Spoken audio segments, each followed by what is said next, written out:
if you've ever wanted to do samurai fighting while holding a baby, then this game is for you. Here we go! Stay a while and listen.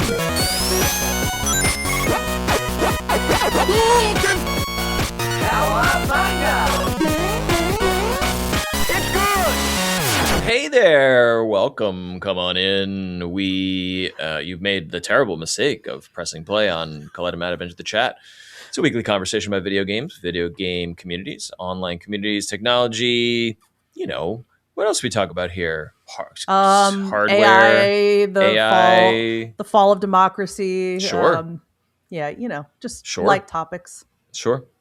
I'm sure we'll touch on all those as we get through here, but the main point of order is two things. One, to introduce ourselves. Our names are in the title of the show. My name is Matt Silverman, joined as always by Colette Bennett. Hello.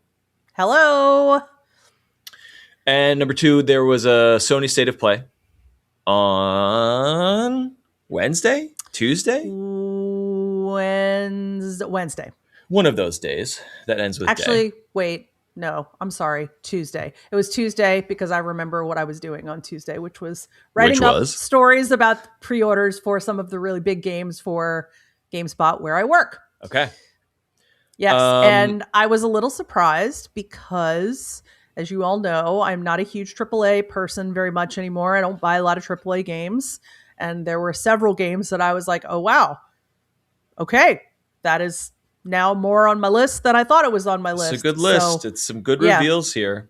Yeah. We'll talk about it as we go.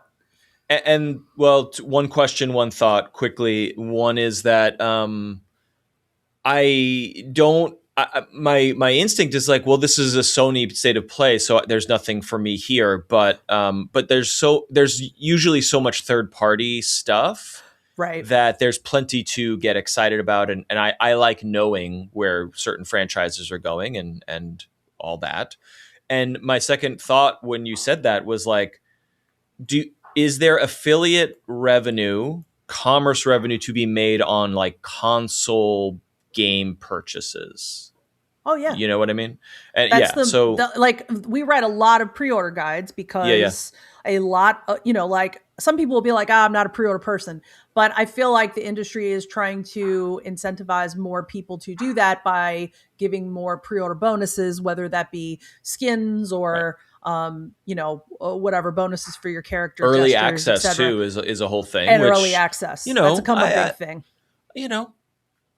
I don't hate that. If you get value out of that and that's very important to you and you're willing to pay a little extra and there's some incentive to play sooner, and if that means revenue for a project and it's done ethically, I think that's pretty good. Yeah, I think it's great because, it's all about you as the player getting to decide, are you so excited that you want that too early day entry? And I got it for Silent Hill F and I don't regret it. I could have waited, but I was very excited for the game and it did not disappoint. Totally. So, I think it's usually like a $10 difference typically, like between a deluxe edition and, a regular edition. So it's like, I think you're it's getting not a a big price to skin pay. and you're getting a something. So that's if you care deeply about the game, that's cool. But my question, my sort of nuts and bolts question there is like, where are people purchasing these that generate affiliate revenue for your company? Like if I purchase a game on the PlayStation Store, is there affiliate revenue there, or is it through a third party thing? Believe it or not. So typically, we would focus mostly when it comes to these types of releases on physical versions. Oh, I see. Okay, well that's can retail buy, then. Yeah. But you can buy digital version codes, and then those also via the retailers. Okay, so this is what I thought. You're not pushing people to the PlayStation Store. You're pushing people to Amazon so they can buy a code or a physical. Well, actually, there is a version called direct.playstation.com, which it is affiliate connected. They do affiliate, yeah. Yeah, so we can do that. That's great. And we also do Amazon, Walmart, Target, Best Buy, and GameStop. So Yeah, just that's giving great. people like a choice of all of their Yeah. stuff. I felt But like back in the day, we would talk about like, we should do games, but there was always this blocker where it was like, oh, there just aren't affiliate programs for Steam. So there were janky ways to get around it where you'd be going through third right. party sites, and that always seemed a little sketchy. But Right. And so you do you still know can't if do that, but okay? you can monetize Humble Bundle, Yes, Fanatical, Green Man Gaming. So like, and since those all usually offer slight discounts from the full prices of games, right. those work out for us really, really well. Especially the bundles where you like make your own price Yeah, and get like whatever amount you're going to get of games and whatever you're going to pay. Those do really, really well for us. So that kind of makes up for we can't monetize Steam, but we can monetize tons of retailers that give out Steam codes. yes. Which I also don't fully understand. Me You either probably talked at about it a all. little bit, but it's like, well, there's no shortage of keys, but you do need to control a supply if you're going to bundle them and discount them. So how many keys go to third parties? How does the Steam, or because that you're redeeming on Steam, so Steam needs to still take their cut, I suppose.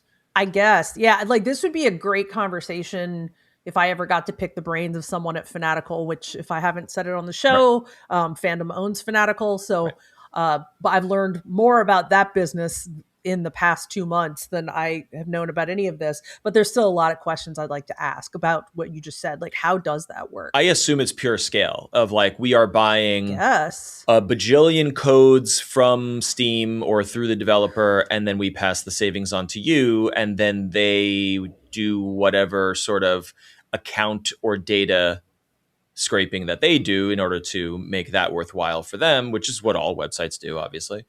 Well, I guess also it's interesting, right? Because it's like, on Steam itself has the sales over time. And like, a game could come out in a year and then like a year later, unless it's a Nintendo game, it'll be less, it'll be less, it'll be less.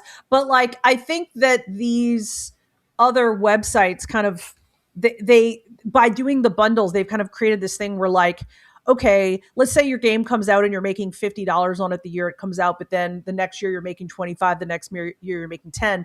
Right. Even if these games 5 years after release can make a couple dollars for each Totally. sale, that's probably better than just being forgotten in the giant oblivion of Oh, Steam, no right? doubt. So, No doubt. so I'm guessing that's kind of part of what these platforms serve. But yeah, it's interesting food for thought because I don't fully know like the whole picture of how it all works. I am also fascinated by that idea where you put a digital product into the world, like a game, and it is somewhat successful, and then somehow it has a tail, meaning it is just a good game that people discover and wishlist and continue to engage with, even if you're not actively working on it. I'll be clear. Adding DLC and updates, that is a way to keep your game Sure. selling, obviously. Sure. But just this idea of like, I made a thing, it's done, it is available forever digitally via the internet. And then 6 years from now, I wake up and it's like, oh, I made $700 this week because of whatever Right. sales. And like, that's, yeah, it's not, I'm not saying it's rare, but I mean, like, there's a gajillion games on Steam that make no money.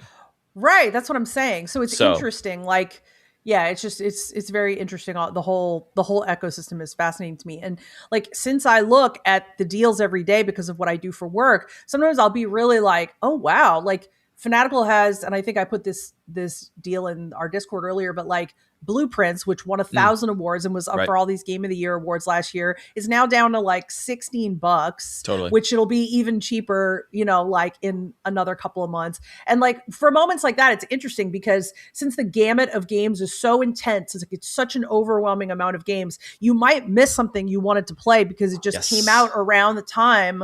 Like this September is going to be like that, and we'll talk about that in a minute. 'cause Literally, a lot I of the know state of play that's games are like 100%. like they're Everyone's within a getting week. out of the way of GTA, which is Right. expected, fascinating, weird.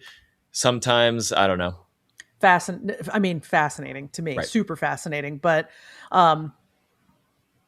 that'll be a really interesting episode the week that comes out. But Oh my god, for sure. but yeah, like for instance, I wanted to play Blueprints, but something else came out or other things came out that week. I didn't get it, and so I might get it soon because I'm going, oh, the price is dropping. Oh, I did want to play this. So I think like the reduced prices, not only do they give a longer overall life to like the game's retail appeal, Yes. but they also kind of give you a moment to go like, oh, okay, like things have settled down a little bit. I have maybe some time for this game that I might have forgotten if it had just it's like social media. You forget it in like 20 minutes. Like, yeah. And I'm also finding that I am really, as I posted in the Discord, I now have like 500 games on my wish list. Oh, the vast majority, like, I will never buy or play. We know this. But there is something about the ebb and flow of like, yep. I really want this game, but like, I just don't want to play it now. So I skip the sale. Right. And then 6 months, 6 years go by and I'm like, whoa, wait a minute. I am really in the mood to play this now. Yep. Yeah. Yeah. And that's a nice thing. See, for me, and this is, I think, partially because of how my ADHD works, if I buy the game and I'm not going to play the game in like the next couple months, it's gone. It doesn't exist anymore. Yep. And that's hard. So I like the sales because they'll resurface things for me and make me go like, oh, I really did want to play that. But, I was jamming Hades 2 at the time or something and just didn't have the bandwidth. So yeah, it's all interesting. Yep. All interesting stuff. Well, we're going to add some things to our various wish lists here, if you have not done so already. So as you said, this was Tuesday, State of Play. It was great. I liked a lot of stuff that was shown here. So I think we're going to go in. This is on PlayStation's blog, so I think this is basically chronological of what they showed. So we'll just go in order. I thought it was alphabetical. I think it's you might be right. But it doesn't matter. I mean, as long as we go over I want to go in chronological order. Hang on, everybody.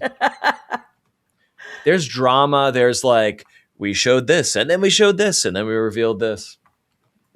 That's fair. That's fair. There was a flow, an ebb and flow. Announcement. And this is every time we do this, my beef with various websites is like, all the big announcements. Well, then it ignores some little indie things that we might want to talk about.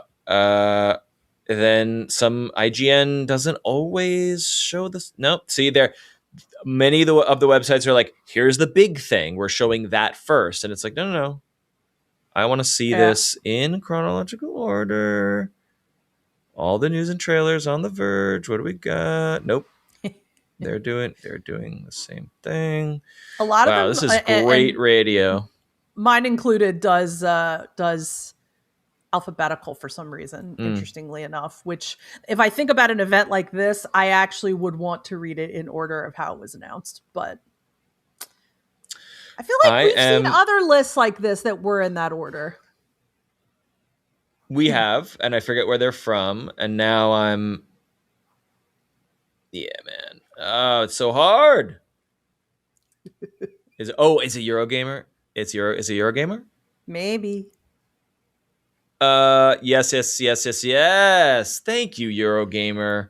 Send me a new for link, some please. Sanity in an age of endless noise and distraction. Okay.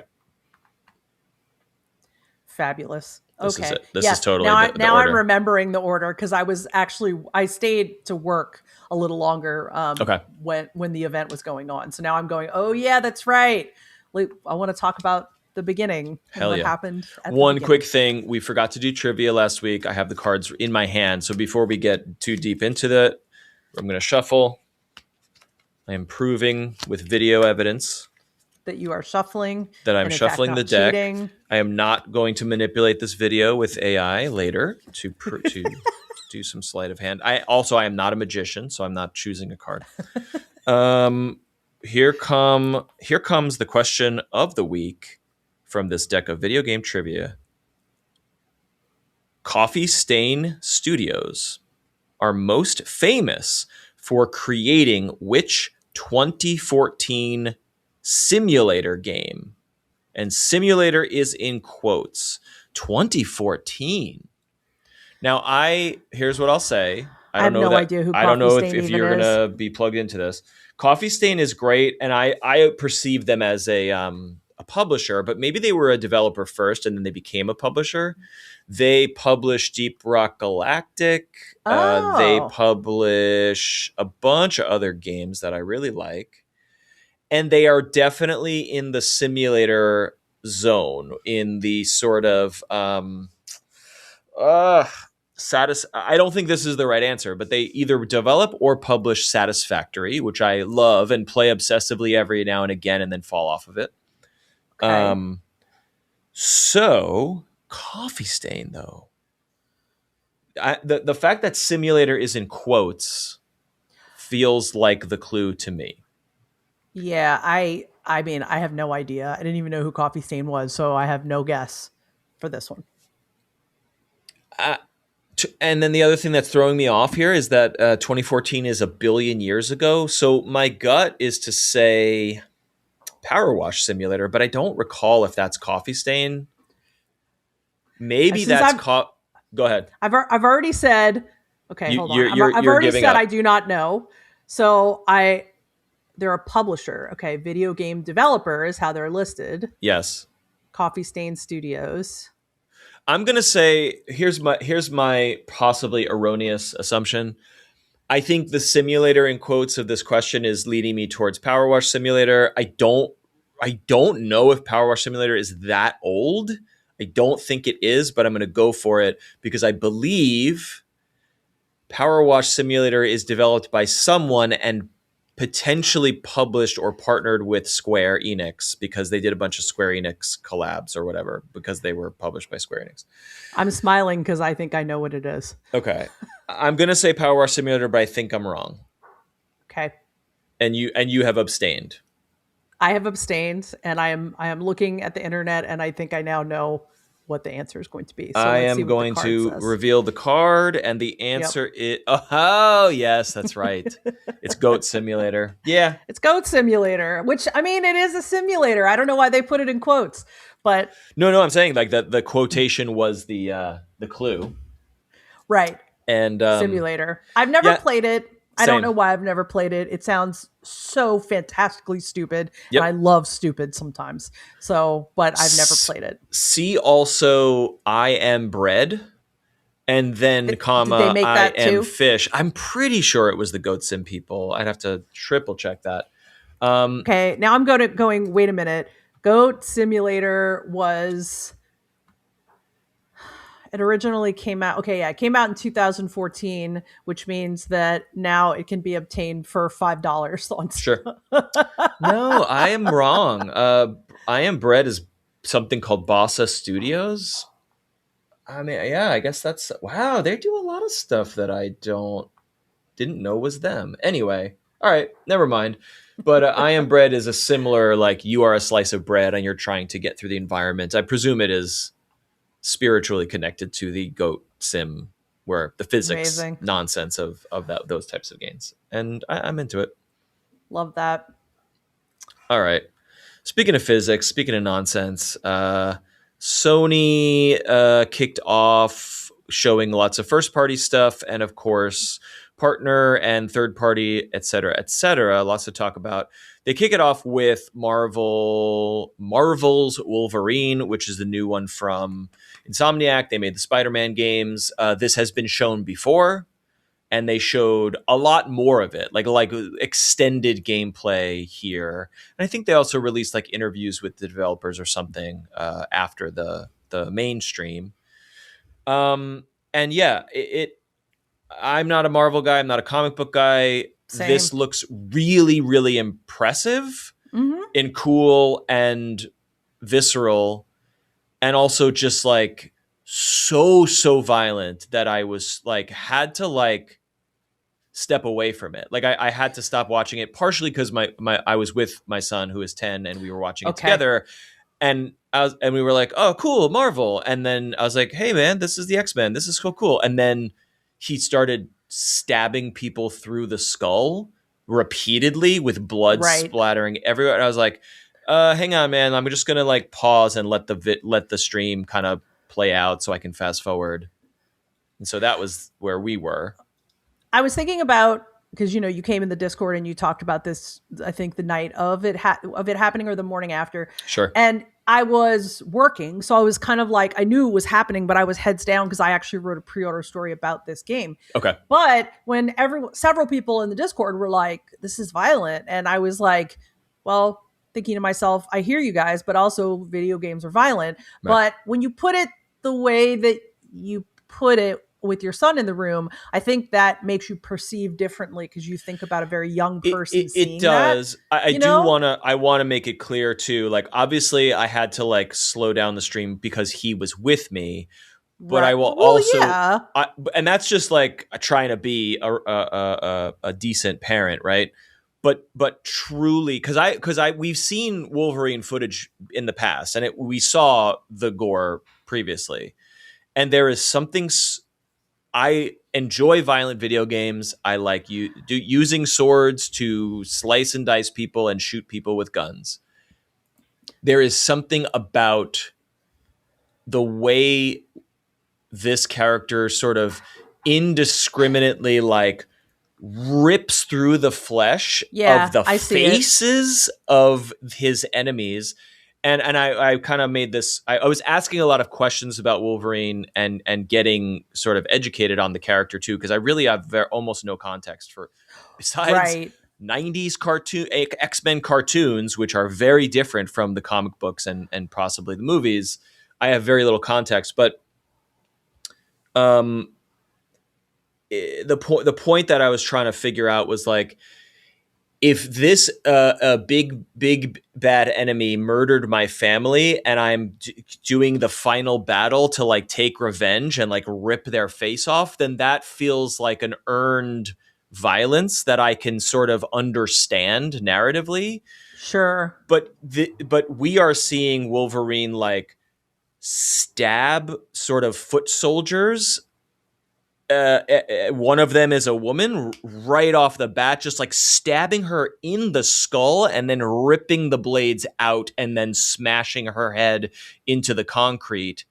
And I'm like, okay, if these are bad guys, then they're bad. But like, this doesn't make me like this character. It makes me feel like, ugh. You know what I mean? Yeah. I didn't, as I told the Discord, I didn't watch it when it was going on because I was working, but I'm watching it right now as I'm listening to you talk, and I do find it excessive. Also, I think another piece here is that this character has such a long history of being readable for children in comics, in animated series, and like, Sure. can there be a modern Wolverine that is much more violent? I mean, yes, there can. But like, if I was a parent and my kid, who has maybe read Wolverine comics for a long time or something, has been like, hey, can I play the new Wolverine game? I'd have to be like, hell no, you can't. Sure. Because this is too much. So on one hand, it's like, I see what Insomniac is trying to do. The gameplay looks like it could be fun, but I do agree that the kills are like, they look like Mortal Kombat to me, like extremely brutal. Look, yeah. I'm okay to separate the character from the violence for just a moment. Like, everything you're saying is very true of like, who is this for? And it's the gritty version and whatever. But that is sort of like a parenting thing of like, hey, Dad, can I play X-Men? It's like, not this X-Men, so not this try one. again. Yeah. But I guess what I'm trying to say is there is something about stabbing another human in the face repeatedly that is really, really upsetting to me. Mm-hmm. And I am, and I am. This is such a dumb statement. I am pro-violence. Like, I like violent video games occasionally. Well, and how do you feel about like the last Mortal Kombat movie just came out? How do you feel about those kinds of kills? Do those bother you? I don't seek them out, and I never liked Mortal Kombat as a kid. I liked Street Fighter because it was more cartoon and comic-y. Right.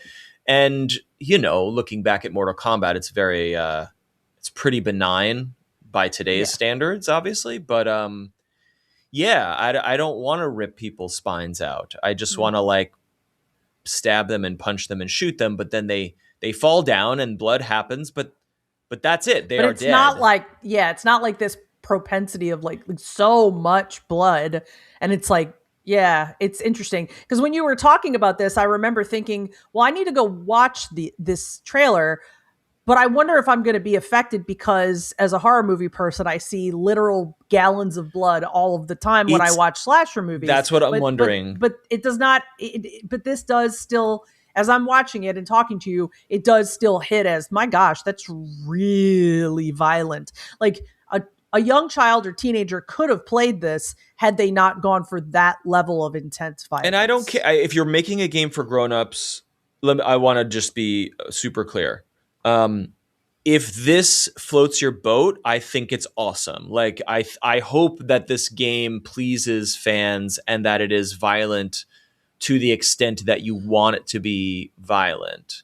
And if your kids want to play it and they can't, that's just a parenting issue. That's just for you. That's on you to figure out.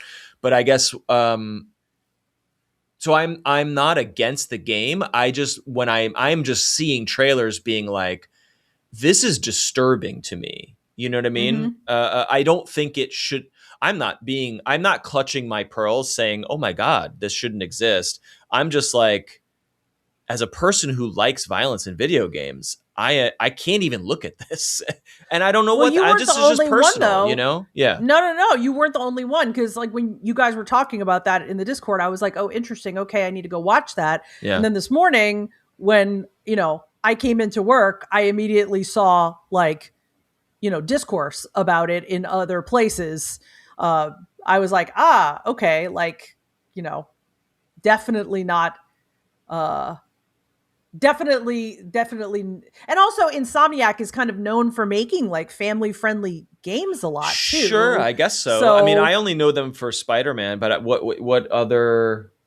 I'm going to look them up briefly. Well, first of all, Insomniac made Crash Bandicoot, which is sure, like kind of like their, but I mean, obviously that was Spyro, a very long time ago, yeah. right? Spyro, but they made a lot of like family-friendly stuff in like the Ratchet era and when Clank, they cut their teeth.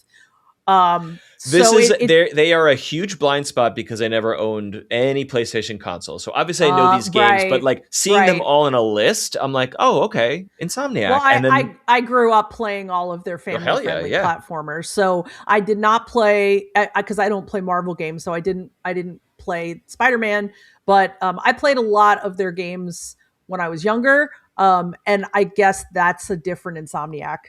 Sure, and that's fine. Yeah, it's you totally can tell fine, that they're feeling their oats and enjoying the Marvel license. Like it's like they're winning. But here's what's interesting about this. Granted, this is just one Reddit thread, but it was like the main thread on I think r/games that was like, hey, there's new footage of Wolverine, and it wasn't just one or two comments. It was like the prevailing reaction that I read. Fan reaction was twofold. One, oh, they're just making a more violent Spider-Man. I am tired of playing these I'm tired of playing these sort of prestige story quick time event games where you mash a button and you fight the enemies. Like people wishing like, oh, I wish they had done more to push the envelope because this is just another one of those. I think what I'm seeing a lot of is like, we've already played God of War, we've already played Spider-Man 1 and 2 and DLC, and this is just another one of those, but with a Wolverine skin on it. And that was like not just one or two outliers, that was many people being like, it's cool, but I'm tired of these games. And I was like, whoa. This is Sony's entire strategy, and people are like, meh. So that was interesting. And then the other thing I'm reading is like most people being like, the blood is fine, but like it's not violent enough. Like people being like, you should be able to rip the heads off and slice the arms off, and this is why do you want to do that? Like, why is that a thing you're dying to do? As I'm like, I can't even look at this game because it's so disturbing. People are like, there's not enough. The blood like falls off his suit like in 2 seconds. Sometimes I'm really glad that I don't like spend a lot of time like deep reading the internet anymore. Like that makes me sad. It's But usually not so bad because you tend to get like a prevailing vibe of like how is the world perceiving a thing, a news story, a game, whatever. And I was so taken aback by how different this reaction was to my own that I was like, interesting. wild. But I'm not the audience for this game, so I mean, I'm I not either, don't know. obviously, but it is. Yeah, that's. I learned some new things today. Speaking of not being the audience for a game, Marvel. I don't know how to say this. Tokon. I don't know if that's a Yeah, I'm not Japanese sure. word. It probably is, which would mean it would be Tolkien. Okay. So yeah, Fighting maybe. Souls. Now flipping the script here a little bit. I do not care about fighting games. I do not Mm-hmm. care about Marvel. Yep. This game looks so fucking good and cool, and I don't think I'll ever play it. But like, if you care about this game, like this looks, it just looks cool. That's The it. animation is gorgeous. Like Gorgeous. I didn't get to the fighting part yet, but the animation is beautiful. I just love the style of it. Yeah. It's gorgeous. No, I'm definitely also not a fighting game person, so this is not for me, but it show is pretty. Very pretty. I think it's cool that like Marvel Rivals and this Marvel fighting game are sort of having their time where it's like we've got all these fucking characters, they all do different shit. What if we all put them in a thing and now it's a MOBA or now it's a fighting game? And it on paper it's like, yeah, duh. We should just do this and clearly the studio's doing this or they're good at this stuff and people love it. Yeah. Great. Yeah, for sure. Okay. I have never played a Rayman game. Same. Okay. Same. I mean, I know this is like a loved franchise. Sure. And I think Rayman, I'm not sure, but I think it got started on PlayStation originally. Sounds right. But yeah, it's a platformer. And I don't honestly know a whole lot about it. I feel like I might have seen it come out in the PS2 era. I wonder if that's true. This is Rayman Legends Retold. I am assuming that this is Ah, a remake of or a remaster, whatever. Okay, so according to Wikipedia, Rayman Legends came out for all the things in 2013: Windows, PlayStation 3, Wii U, and Xbox 360. So the yeah, first so it was not exclusive. Okay. The first Rayman game came out in 1995 and was Wow. put out by Ubisoft. So it's been Okay. around for a really long time. It's one of those games that one of those franchises I've never ever played. Um, but yeah, that's kind of all I know, to be honest. Nah, okay. Rayman originally, did you say 95? You said 95, right? 95. Yeah. Atari Jaguar, PlayStation 1. Okay. So So that's where it I actually was one saw the gen light too of far day. forward. Yep. Sega Saturn and MS DOS, my man. Nice. Fascinating. Okay. So Legends was the one, two, three, four, fifth game, 2013. And I think that Wow. probably, I'm presuming, was like a big one, and now they're remaking it, and good on them. It looks great, Wow. but I'm not. That's not what I'm going to be playing. Yeah. All right, But I will tell tell me. you this, the next game I'm probably going to be playing. Look at this thing. Holy shit. So I talked about Dave the Diver when I was playing it. I did not complete it. I got distracted. But I really enjoyed what I played. And so for those who maybe didn't play it, it's like a really interesting kind of like it's like two games in one. So during the day you go diving for fish and stuff that you might be, using and what you're going to do in the other half of the game. And then what you do is with stuff you catch at night, you go to the sushi restaurant and you help to run the sushi restaurant. And this next game, Bancho the Chef, it's such an unusual like take for them to do, and I love it. I guess maybe the fandom around Bancho is bigger than I realized it was. He is the darling of this of the original game. He's a badass. Like, yeah. I mean, he's a cool character, right? But what I think is so cool is that Dave the Diver has a certain kind of retro-y look, like it's got a great look, but like it's made with little sprites and so I think what really took me aside, like other than being like, oh my God, they're gonna make a whole ass game about Bancho, like, okay, that's cool.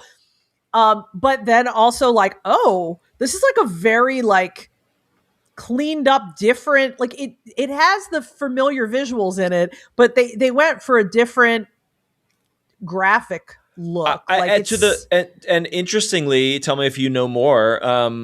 I don't really know what this game is, other than it looks super cool visually. I think it's like a cooking sim, kind of. That's not my guess about. I mean, it's a prequel, so it's supposed to tell you more about like who he is. So I think there's like story driven stuff, but what I got from the later half of the trailer is that go deep in the trailer. He will fish. He will fish. He will, prepare food. Like, he's learning to become the chef that he's eventually going to be. Yes, he is the master chef in Dave the Diver, but he appears to be the apprentice of whoever the old man is here, and it's just great. Right. Yeah. No, it's super, super fun. And I am such a sucker for cooking games. I love them. And so like to get this, which is like a mashup of like, oh my gosh, it looks like really well told story. Yeah. And, also like, oh my gosh, it's like cooking game. Like, and it's very stylish. Like everything around like Bancho and the sushi restaurant is very stylish. So I'm like, oh, this is going to be really fun. So it comes out for PlayStation, but it's also going to be on PC. Yes. Which is okay. Nice. Great. And I'm sure they'll bring it to Switch too at some point. But like, here's hoping that the cooking sim is very mechanically dense. By that, I mean like, you're not just doing this ingredient, blah, blah, blah, 3 ingredients, and then you make a thing, and then you level up. I want it to be like, no, I'm brushing the sauce on the meat, and I'm turning the skewer. Like, I want it to, based on what I'm seeing and what I would like to play, I want it to be a tactile cooking experience. Yeah, I'm guessing that it'll probably be like, I mean, it's hard to tell. I'm going through the trailer now, but like I see you like preparing octopus and cutting fish and like also like serving tea and beer and cutting vegetables. So I'm guessing that you're going to be doing a lot of different things. The way that Dave the Diver works is that as the days go on, the complexity of what you need to do in the Restaurant, which you're not controlling Bancho, but like he'll prepare orders for you and then you have to go serve them. Because at night when you're not fishing, you're serving in the restaurant. Right. But that got busier and busier because it would be like, oh, this person wants this appetizer, this sushi order, beer, and then they want tea. And then, so it would get busier and busier and busier. So I'm assuming that they probably will layer it up so it gets like more and more complex. Yep. But I don't know. This is, this trailer is more of, I feel like more of a vibes trailer than a gameplay 100%. Trailer. Yeah. Very little gameplay is shown, but they do show some. Yeah. Yeah, I mean, I'm definitely gonna get this. Like, I'm hyped about everything that it is. Contains. There a release date? I think it just says wish list now in development. So yeah, no idea if that's anywhere near coming anytime soon. But definitely hyped to play that for sure.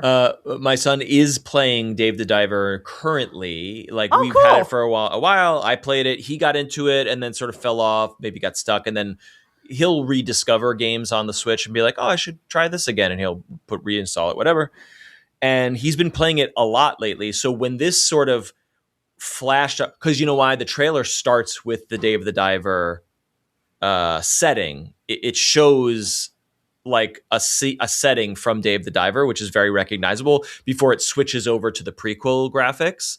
And so at first we were like, oh, another DLC for Dave the Diver, because they've added and they've done a ton of free and maybe paid DLCs, which are all seem great.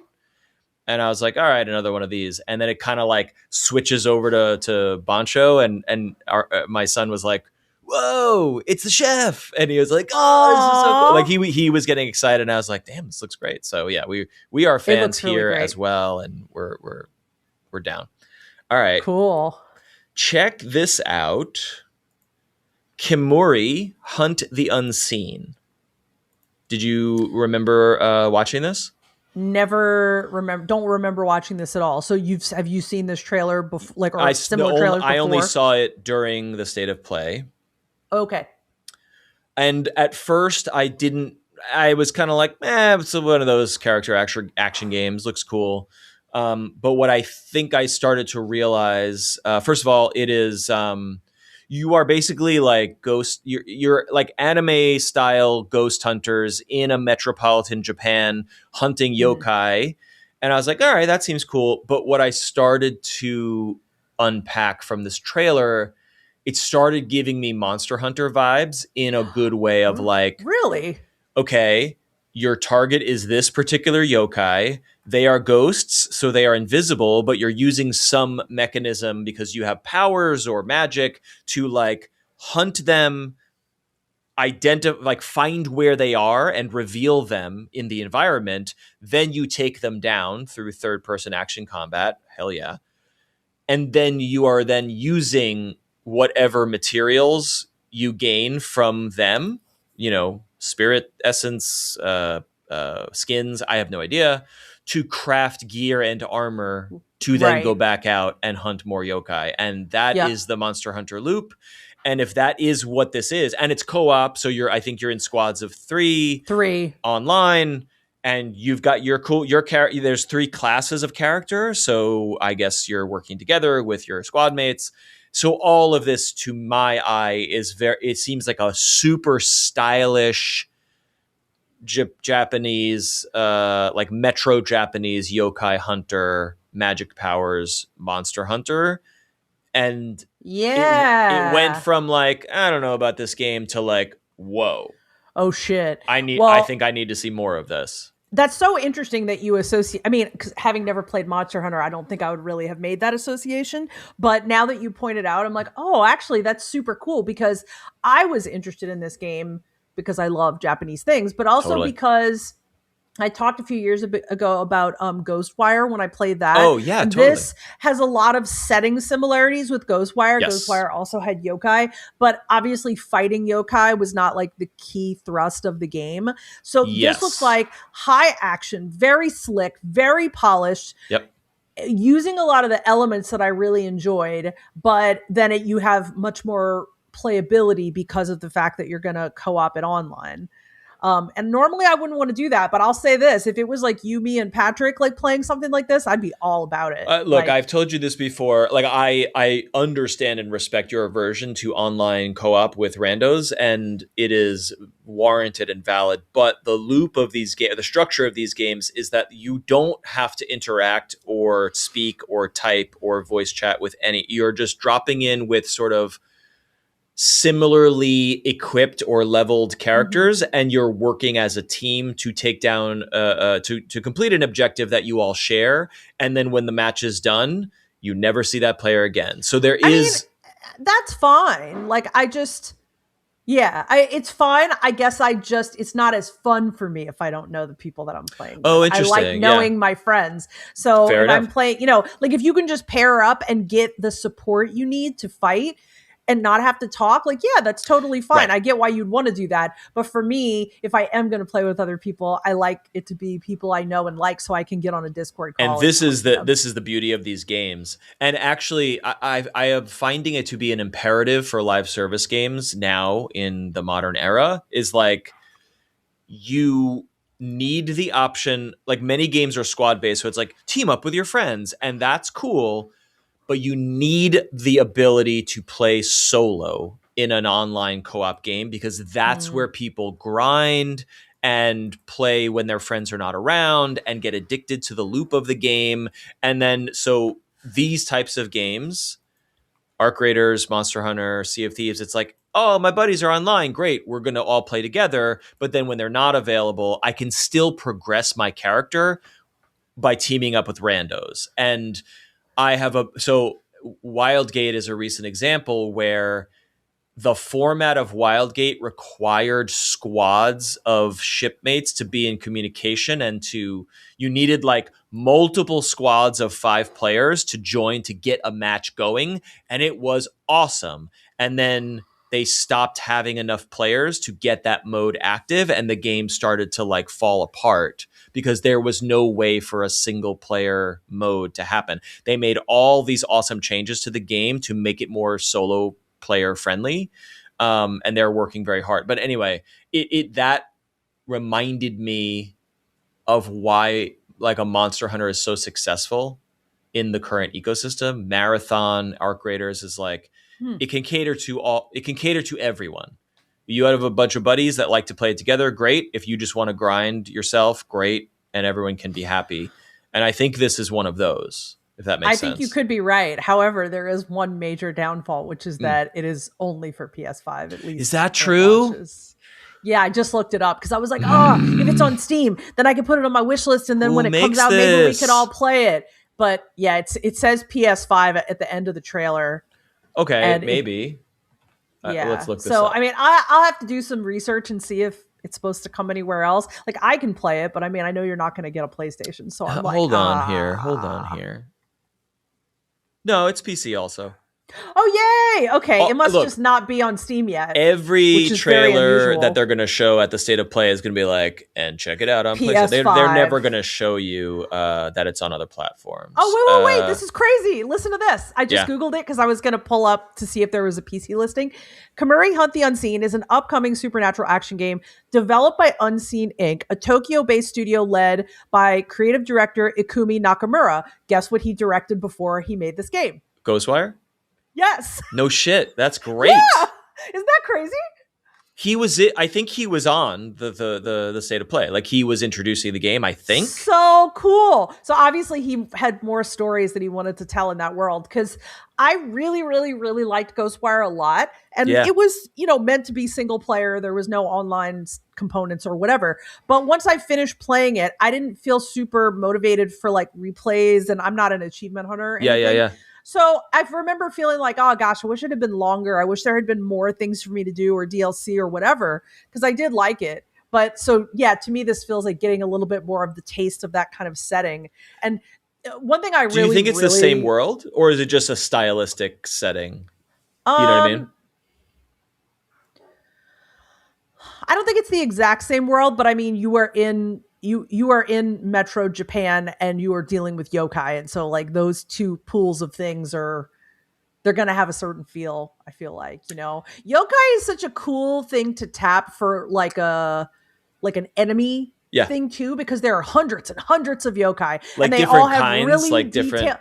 Yes, okay, and they have really detailed folklore stories that are behind like how they came to be. Cool. I mean, a lot of cultures have their own version of yokai, but I just think that this particular, like, it's going to be really fun, I think, to like find these different yokai and learn about them, and that they're invisible and you have to like suss them out using powers is an addition to the Monster Hunter formula that sounds really fun to me.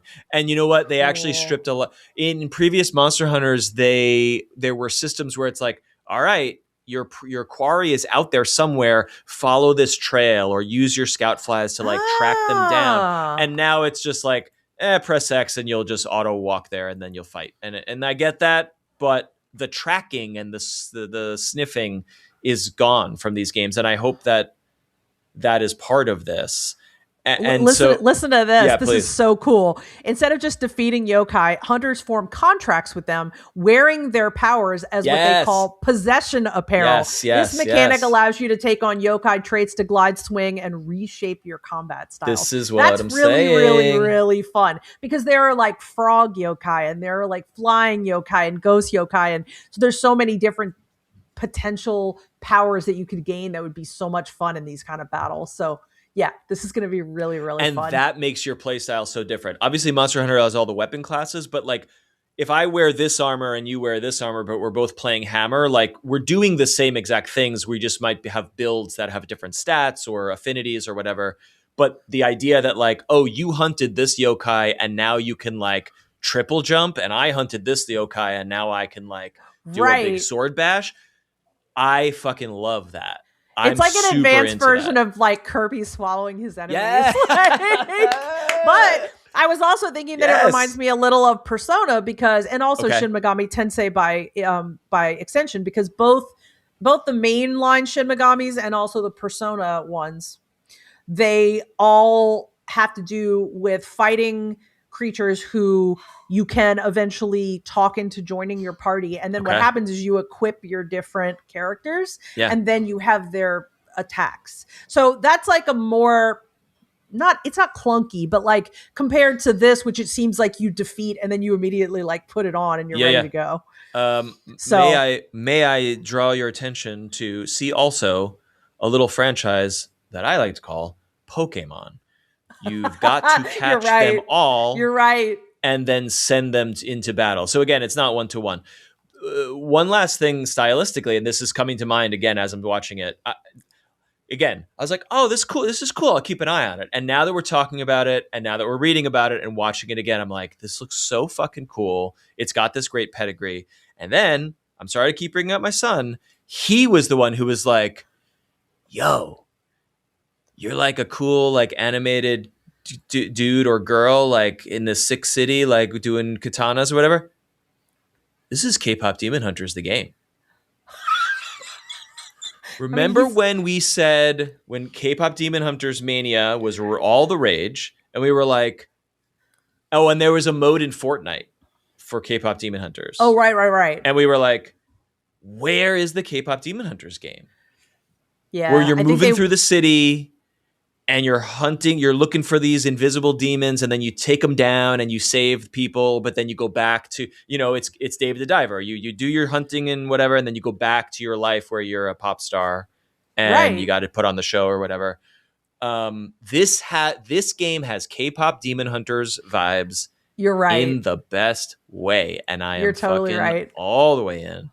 I'm so excited that you noticed that it was for PC because at first I was like, no, not just I just PS5. assumed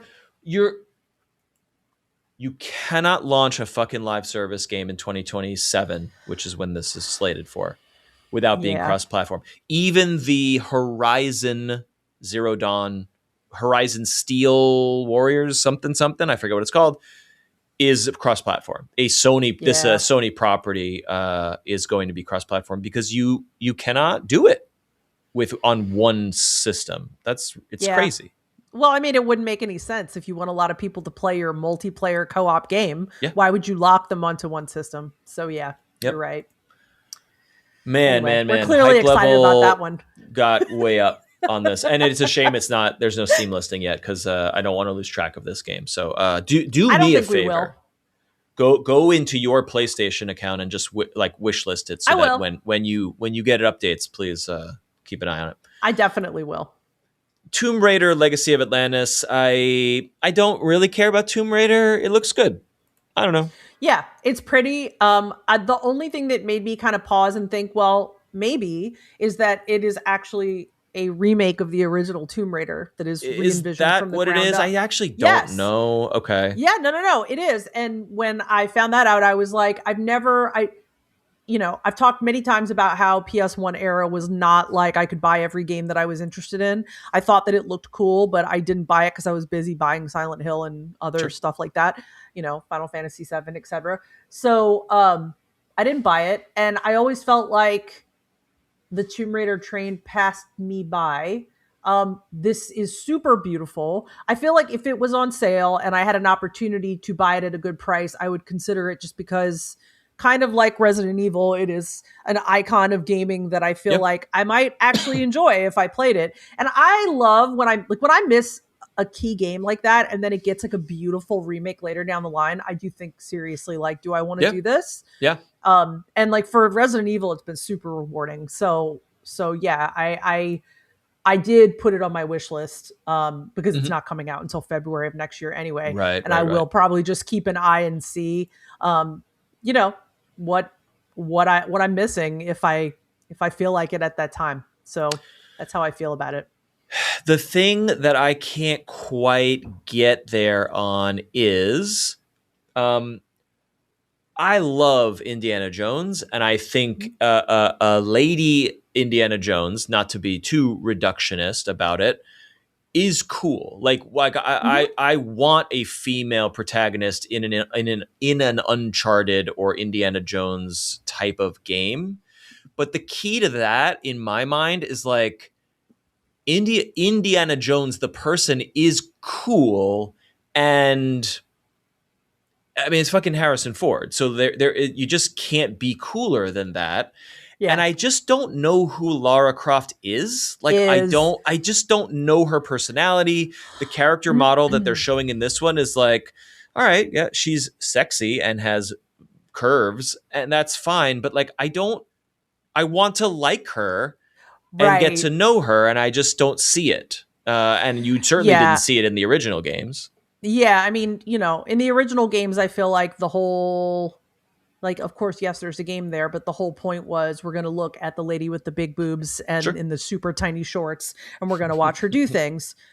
And no, seriously, like when I look back at a lot of PS1 era games, I'm just like, fuck, really, like women in games, like 90% of the time were just there for men to like jack off to. Well, of course. And so it, just, it kind of, it doesn't make you, and I think they have tried to, flesh her out and make her more of an interesting character. With I do believe that there's another Tomb Raider game. I think I own it. I probably got it in a bundle or whatever, but like that people really love, and they say like it's like I don't know where it falls in the timeline, but it's like a origin story of Lara Croft, and people swear by that game, that it's very good and it fleshes out her character very well, apparently, and that it's a very good third person action game, which I'm down for that, but I don't know. There's just not enough here for me to care. I understand. I mean, honestly, also, and we'll talk about it when we get to that point, but I was thinking about how some games with female characters, like, I'll feel like this, like what we're talking about, like, yeah, she's there, whatever. And then there'll be other games that I'll see that female character, and within like 10 seconds, I'm like, I'm in love with her. I can't wait to play her. Yeah. And I feel like if I don't have that reaction, then why go play the game? You know, I mean, I remember seeing Bayonetta for the first time, and being like, "Fuck yeah, I want to shoot shit with my heels, and I want to murder people with my hair." And like, if you don't feel like that, So I love how balls to the wall Bayonetta is. She is not my style in terms of like, I don't really get it, but I don't get it, but I get it. You know what I mean? I get why other people get it. The video of the attacks where she like kills people with her hair, and because of her killing people with her hair, like somehow it ends up taking all her clothes off, and so she's completely nude except for her hair. I've heard someone. This sounds familiar to me. Yes, it's very like Platinum Games coded. Sure, like it's great though. I mean, it's so over the top. It's so stupid. But it's so ridiculously fun because it is so stupid. Like it's self-aware. You know what I mean? Totally. As long as it's self-aware. Right. Yeah. I need any protagonist of any gender to be a little more grounded. Yeah. I don't know why the ridiculousness of Bayonetta just is like, no, I don't understand. It's not for me. I get it. Aloy in Horizon won me over instantly. Great character, et cetera. And that is a character who, she is physically beautiful, but there's so much more to her than just that it's so easy to focus on who she is. Like that's great storytelling. You see her growing up in a world that makes no sense, and then you spend the rest of the game as an adult being like, who is this? Why is this like this? Who are these people? And what is this thing? And I every now and then I'm tempted by Forbidden West, and everyone, lots of reviews are like, it's a good game, but it's not as good as the first one. I'm like, all right. Okay. The Lost Wild, True Fear is Primal. I think I actually missed this entire trailer, but it seems like you're going to be trying to... Are you fighting dinosaurs? I literally thought this was a new Jurassic Park game. This is put out by Annapurna. And we are watching this game, and I'm like, whoa, it's dinosaurs. It's a kid who came from a dinosaur park, and they saw dinosaurs, and then the dinosaurs got loose.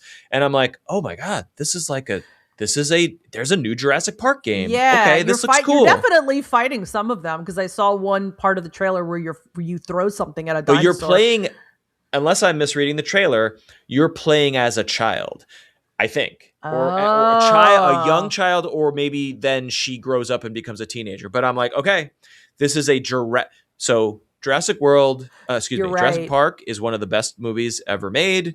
Yes. It is a clockwork movie, top to bottom. Every single frame of that movie is perfectly written and shot and has a purpose. Like every single thing you see in Jurassic Park is like, whoa, they referenced that thing 20 minutes ago, and now here it is, and they're talking about this. If you haven't watched Jurassic Park recently, like I have it's a perfect film. So I'm looking at this and being like, oh, what if you're one of the kids who goes to Jurassic Park, like the niece or the nephew? And I know it's not them based on the trailer, but like a huge part of Jurassic Park is like, we are kids in danger in the park.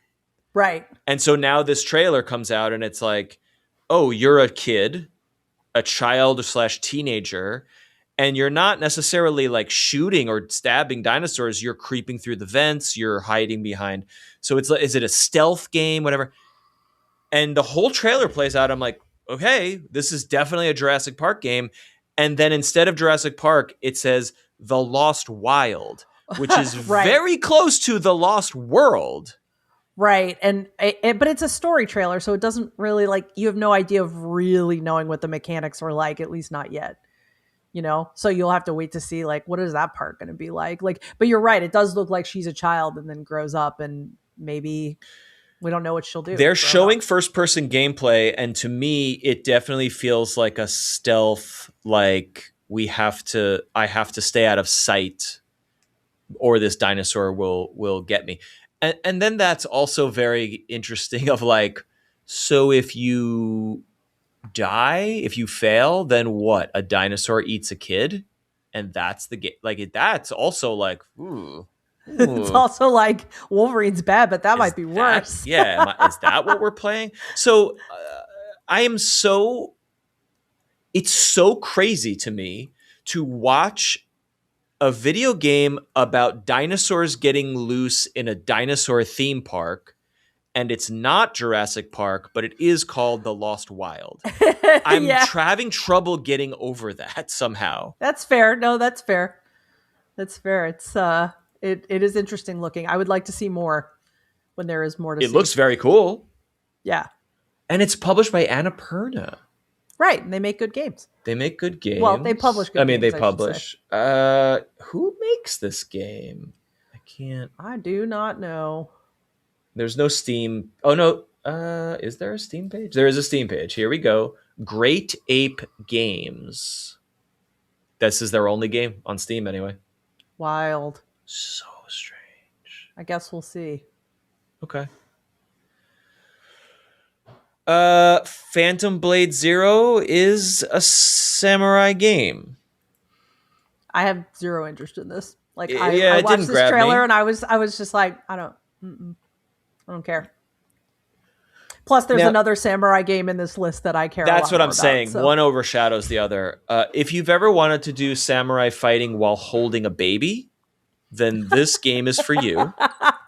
Perfect. But I don't know that I'm gonna go there. So yeah, I don't know. It looks stylish, but I don't know. I don't know what to say about that. Yeah.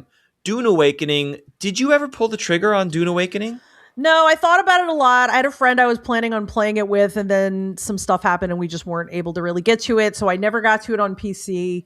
And now I see it's coming to console, which is what this announcement was about. I don't know what it is, but maybe it's because it is open world, which on one hand, I'm like, well, that's the perfect setting for Dune. But the other hand, I'm not a huge open world gaming person. And it's an MMO, but I don't know what those mechanics are necessarily. Either. Yeah. I think I just decided in the end when I ended up not playing it with the friend that I had talked to about it, I was like, this is probably going to take up a lot of time, and I'm not going to be able to play other games that I want to play because I'm going to be focusing on, something that I have to actively be thinking about and going back to. And I think I just decided that was too much to do. It's I think this made a really good showing out of the gate and then sort of Mm-hmm. petered out. That's my perception. I don't know if that's accurate. I think there are people who are hardcore and love it, but I don't know that it's reaching a large audience. And Dune is such an interesting franchise because it's a venerated IP. It's Mm-hmm. obviously a spectacular thing. The movies are very well regarded, and yet who is this game? Who is the MMO person who also loves Dune enough to like buy and pay Uh, for DLC or whatever it is? I Like mean, I think it's possible that that person exists, and they I do thought exist, yeah. maybe I could be that person, but Mm-hmm. I just decided I didn't want to dedicate that level of time because, okay, I thought about it a lot, and like I love the first couple of Dune books. After that, they get kind of insane, but I Okay, love the first, especially the first original insane book. in a good way, or what do you mean? Uh, Or just very esoteric? a little bit of both. Mm. I don't want to. It would take a lot of time to No, that's fine. explain what that You're means, just but curious.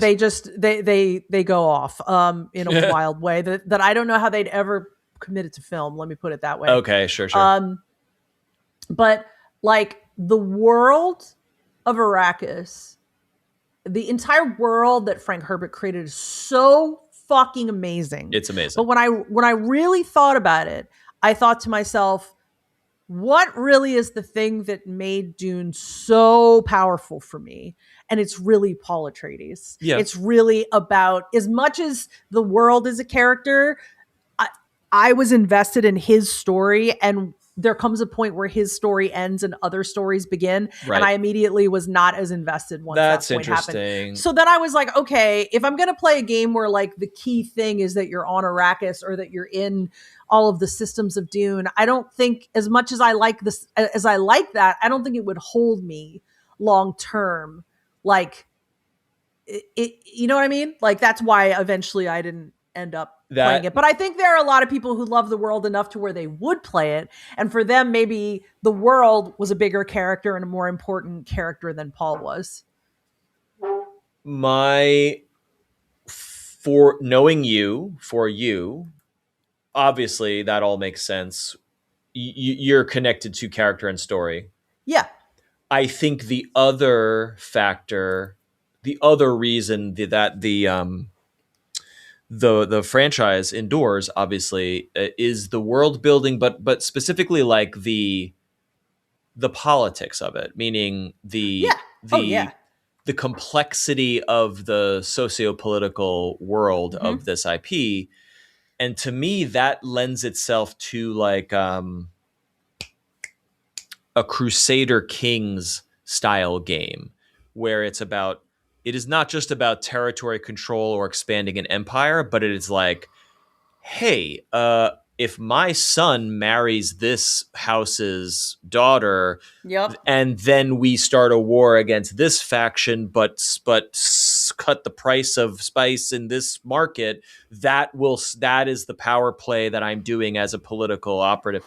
And so that is not what Dune Awakening is necessarily. It's an No. MMO where you are a character in the world. But there is another game called Dune Spice Wars, which is a 4X real time Right. strategy game, and that's not the same thing. That I think what I'm seeing is like this is like troops on a battlefield, which I love that. But Mm-hmm. like I think the Dune game you want for the Duniest psychos out there is this big brain political thing in the Yeah. I lore could of the see that. world, you know? I could see that for sure. And look, some of that, a lot of that might be an awakening. I don't know. I would have I to don't play know. it to really know what the, machinations are that are happening in the story. But yeah, I think TLDR, I just hit a point where I was like, I'm just not going to dedicate the amount of time I think this is going to require. Totally. Yep. I have been craving an MMO off and on. I fell off of Elder Scrolls Mm-hmm. Online because I think the mechanics are good and the world is good, but it's very questy and the combat just is not engaging to me, and I fell off of Uh, it. So I've flirted with Dune Awakening here and there, being like, I'm not a Dune super fan. I appreciate, enjoy, and respect it, and I want to become a. I am an aspiring Dune super fan, but I'm looking at it being like, is this, to your point? Am I going to go hard on this? Because I want to go hard on something, and I just don't know if this is the one. So I hope Yeah. they broaden the audience with the console release. I hope that it's successful because more Dune media is great for everyone. I hope for fans. I hope. Yeah. Yeah, for sure. I mean, I think for you it would have to be a matter of like what's the gameplay really like? What's the mechanic? What are the mechanics really Yes. like? Because for me, a lot of MMOs, and this might be an old memory I have because I played them so long ago. There's a lot of like fetchy kind of quests and a Yeah. lot of things that I'm like, I'm not really interested in that. No. Like, I want big story quests that move things, or I want rewarding mechanics that feel good to play out. So yeah, and this might have that. I don't know. Anyway, That's yeah. I want a sandbox. I'm averse to Final Fantasy 14 online, or is that? I hope I'm saying the right number. Because I don't want to be the chosen hero who goes on a Mhm. magical adventure. I just want to be a dude or a gal who just is in the world. And then I'm like, all right, well maybe I'll sell, fucking garbage rocks and I'll scrape together a living by doing that for some period of time because the market's really good in this area. Like that I really enjoyed and appreciate EVE Online and I played it for quite a bit, but you need to join a corporation and become part of the machinations to really Yep. go all the way on that. And Yep. I have a job and children, and I cannot go all the way. So I just Yes. if Eve Online is here, I just want to. I want an MMO that's almost that, but not quite there. And I don't know that it's out there yet. I'm waiting for things. So anyway, Dynasty Warriors Dynasty Warriors 3 is a 3. remastered edition. It's cool. It looks like if you like Dynasty Warriors, then this looks cool. I've This looks never in great. my life played or liked a Dynasty Warriors game, so I will be honest, I have zero opinion about this. Yeah. It's a skip for me, but we like the Hyrule. We like Hyrule Warriors. If that goddamn new Hyrule Warriors game ever goes down in price, I would Oh, definitely consider checking that out. But well, I will keep that in mind when I do my sale prowling oh my during my gosh, that's work day, right. because That's you never right. know. I might see one of these discounts. Sometimes Woot is really good about marking No down. physical. I don't Yeah, want see, physical games. that's the problem. Yeah, They mark down physical. yeah. So, I get it. but it is what it is. This next game, No Rest for the Wicked, I have never seen it before. It looks kind of cool. I don't think it's like kind of cool like I'm going to run out and get it. But apparently I see. The upcoming 1.0 release will add endgame content. So it's been out maybe on Steam. It is on Uh Steam. It's been in early okay. access. I own it and have played it. Oh, This okay. game is awesome. It's probably not for me, Hmm. but it's fucking great. And the sickos who love it really love it, and my hat is off to them. It is Oh, the Ori and the Blind Forest folks made this. That's right. We talked about this. it is one of the most beautiful games I've seen. It has a very specific art style that I absolutely love. It has very, very tough as nails, Souls like combat, but it's like an overhead Ah, view. So it's almost like if this is very reductive, but it's like if Diablo and Elden Ring had a baby sure. ish, and it does not hold your hand. But the reason I don't think I could stick with it is not because the combat is punishing. I think the combat is really cool and fair, and I am willing to take the learning curve on the combat. The thing that I really, really got stuck on with this is that the world is so beautiful and the world has many layers. So it's a top down, it's like an isometric view, and you're walking around the map, but it's not just Diablo where you're like just walking on a 2D plane. You're going up staircases and now you're on a higher level of the map, and then you're going down and you're curving around and you're going under the roots of a tree, and and there are no quest markers, or the game does not tell you what it wants you to do. The game wants you to explore, and that is a good thing. Right. It is not handholdy. So I think there's a lot about this game to praise, but there is something about the convoluted layers of the world where I was walking in circles, constantly being Uh, like, I want to explore. I don't need my handheld, but I literally do not know where to go. And I keep bumping mm, into the same wall every time.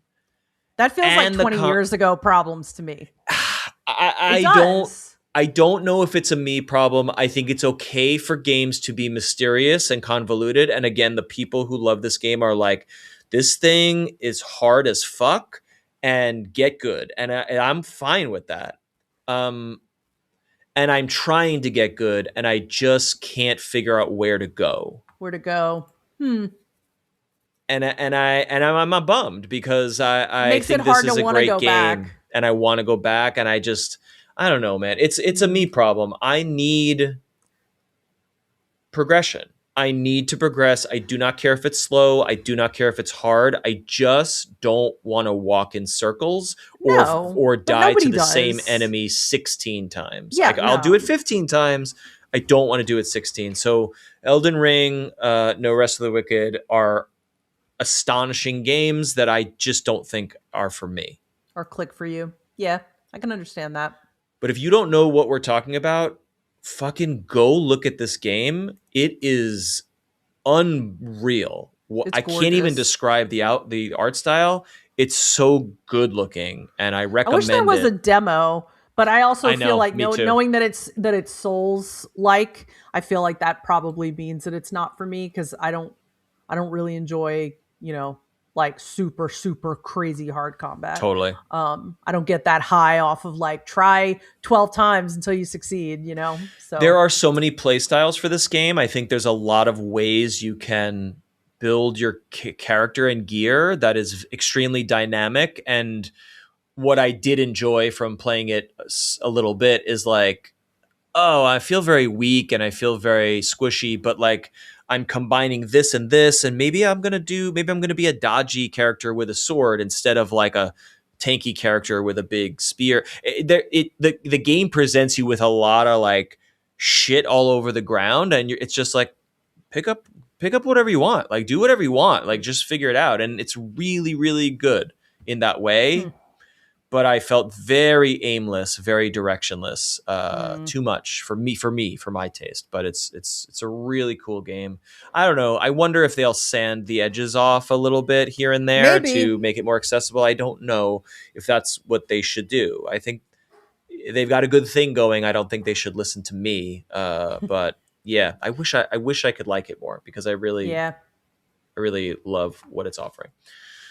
All right. I don't know very much at all about Onimusha, so Well, I'll give I you a would like to hear. TLDR backgrounder. Hmm. So, obviously, this is a Capcom property. Hmm. The first Onimusha I played on PlayStation 2, I think. Just going to Yes, double yes, check yes, yes, yes, yes. myself to make sure I'm right. Absolutely freaking loved it, like adored it. Why? When I first played it. Well, because I'm a weeb and I am obsessed with Sure, sure, but like, Japanese things. these are samurais doing cool samurai shit, or what? Yeah, like so one cool factoid that I actually learned from Sky last night and then read about more today is that the invention of Onimusha was basically like the idea behind it was a ninja slash samurai take on Resident Evil. Oh, And I okay, was like, oh, like right, that because there's that all this explains a supernatural shit. lot. Yes, yes, yes. Okay, Right. right. Like, and like the interesting part, and this is era specific too, but like the interesting part about Onimusha to me was that like, mechanics were more simplistic like in this time period. Yes. So, you're not like using like 12 different buttons to pull off combos. You Yeah. have a heavy attack, a light attack, a block, a roll, a jump, like that's kind of it, right? But I think I really liked the like historical samurai story, and you're getting to fight like both samurai and demons. Yeah. One of the tropes of Onimusha is that you end up with this thing that I think it's called the Spirit Gauntlet. I'm double checking to make sure, but you end up with this thing on your arm, and when you kill demons, you can absorb their souls and use those powers in fights. So that was really, really fun mechanic. I really enjoyed that. And yeah, like it was just a really fun action game that like wasn't too complex to play, wasn't too simple to play, like a really good in between. Fun story to follow. And I just really, really, really liked the first game. Then, so I think the first game, if I'm not mistaken, the first game did pretty well for Capcom. Okay. Like, I don't think it blew the doors off, but it did pretty well. And so they made a sequel. So 2001 was when Onimusha Warlords, which is the first game, came out. Okay. And then the next one came out the following year. So I guess it was doing well. But I liked that game too. Very fast. But then the real standout to me, and we talked a lot about this last night while we were playing Resident Evil 5, me, Patrick, and Sky. We were like, Onimusha 3, okay, first off, Onimusha 3 came out in 2004, okay, number one. But number two, Onimusha 3 was like, yeah, so we're back, and we're bringing back the main protagonist from the first game. And you're on a quest to defeat Nobunaga Oda, who is like a real historical figure, right? Yeah. So that's another cool thing. You have parts of the game that are like original story, and then parts where you're interacting with like key history figures. That's cool. So I thought like that was really. I love learning about history that way. Sure. So I was like, oh, that's fun. That's fun. But I think the big, like, to me, like the big banger about it was that Jean Reno, the actor who's known for The Professional as being like, you know, the assassin, was in this game. And in this time period, that was a big fucking deal. Like, to have an actor, not only an actor people knew, but an actor of his caliber, right, doing a video game was like, it was like big galaxy brain. Like, That's I just cool. couldn't believe it. So I liked that game very much too. What's really interesting though about Onimusha's history is that it like fell off in a huge way in 2006. The last game they made, which I'm guessing didn't do as well, I didn't even play it, right, is called Dawn of Dreams. And then, except for one mobile game, there's just a giant gap. They made a remaster of Warlords in 2018, which I did get and play, and that was fun. But between 2006 and 2026, there was no new Onimusha property, so a decade. And I was like, oh, I guess they gave up on that one, and it was kind of a bummer.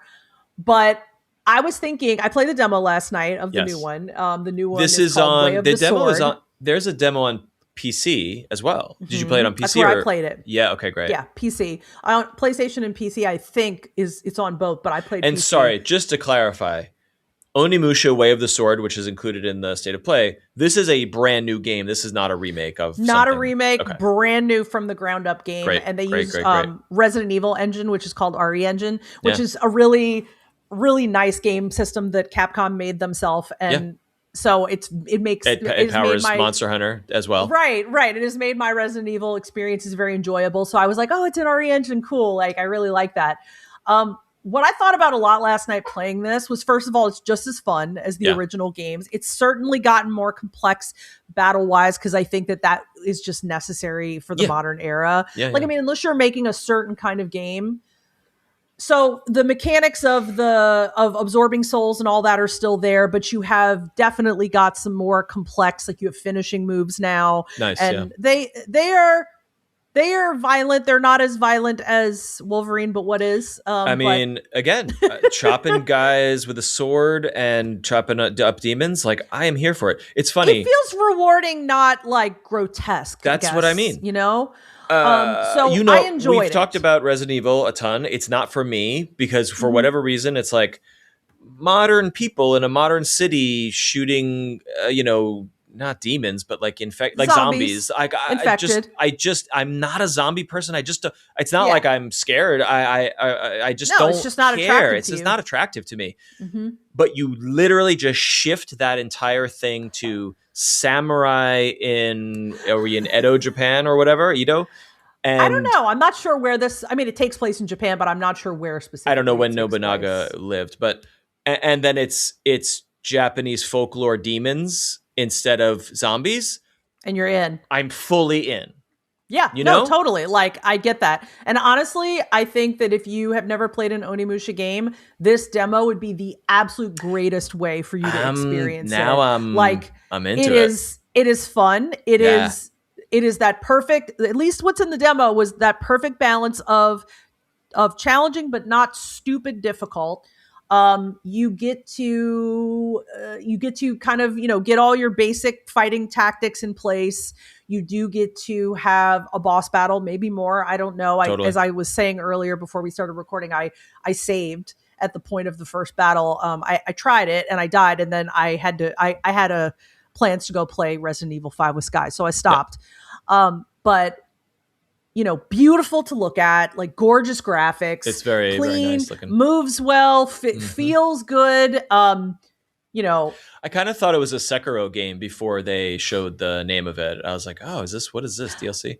Honestly, I kind of felt like playing this made me think this is a perfect time for Onimusha to come back, because Totally. at the time that it came out, there was stuff that was like that touched on like ninjas, but there wasn't as much stuff that was like samurai related, unless you were playing games, like Dynasty Warriors, honestly. And even that's very cartoony right. stuff. It's different. So I feel like this, with the interest in games like Sekiro, Ghost of Yotai, I felt like, oh, this is a really good time to reintroduce this franchise. You know what? I think that's exactly what they're doing here. They're seeing the success of these kinds of games, and they're like, oh, we got one. Let's do this one. Yeah.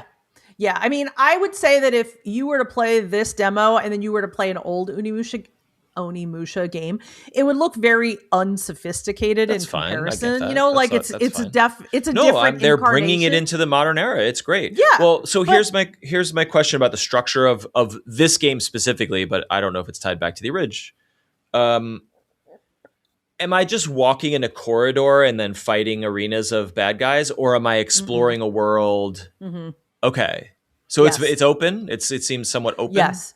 Great. Yeah, I mean, you're gonna have goals, right? But like that's the fine. Goals, you're not forced toward the goals. It's like you want to explore the whole map beat first. This enemy, then go to this enemy. It's like more, No, like Great. The area that I played in last night, like you start in a village, you explore the village, you get into fights there, and you're kind of doing your like tutorial there. Spoilers. No, just kidding.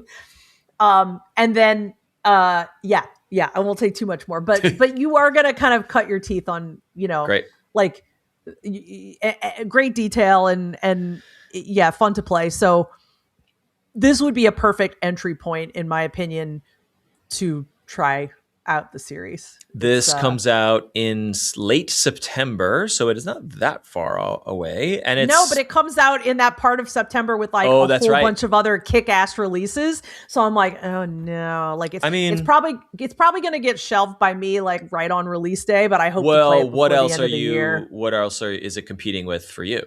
Scroll down, my friend. Okay. Now, nothing trumps Silent Hill. A new Silent Hill entry that's going to get me. Was this known, or is this a reveal? It was known. There was a thing, I think now it's probably been a couple years, called Silent Hill Transmission. I think I talked about it on the show at that time.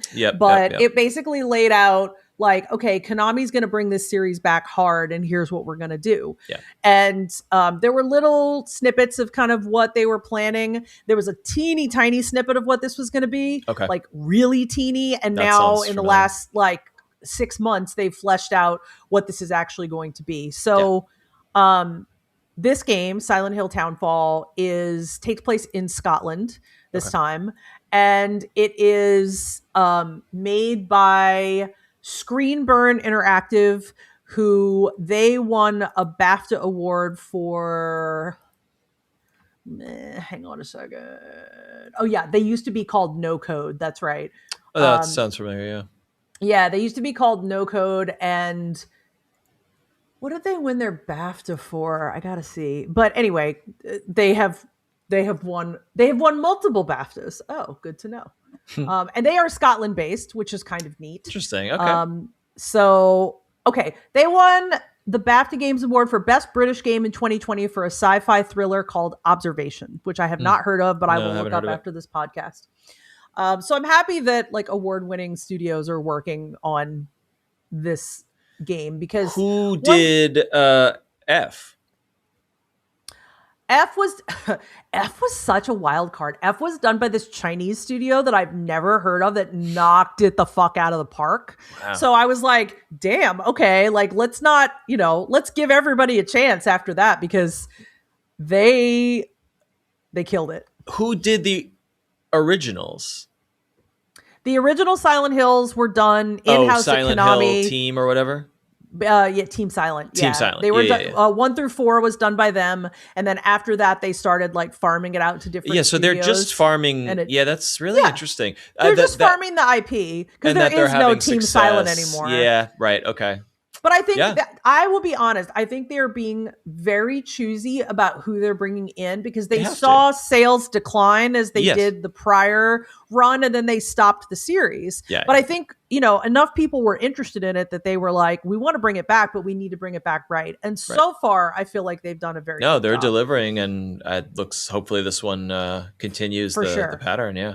Yeah, I think so too. Like, so the general gist of this is absolutely like the format of what you expect from a Silent Hill game. Like the protagonist, his name is Simon. He finds a town. He finds himself like called back to this island in Scotland. He has some mysteries about why he's there, about certain things that he's obviously like experienced that you're going to find out over the course of the game. So it's very Silent Hill format. Yeah. But it'll be interesting, right? Because to me, it seems like Silent Hill F was wildly inventive. Yeah. And this feels a little bit more like a typical Silent Hill game. Okay. So I think it'll be very interesting to see what that'll be like. Totally. Anyway, TLDR, of the things coming out in September, this is going to be the thing that I play. If actually, I think the pre-order's opened. If there's an early pre-order, like where you get in 2 days early, I'll be paying for it. I'll be paying. I'll get in early. I can't more resist. Like Simon Hill, am I right?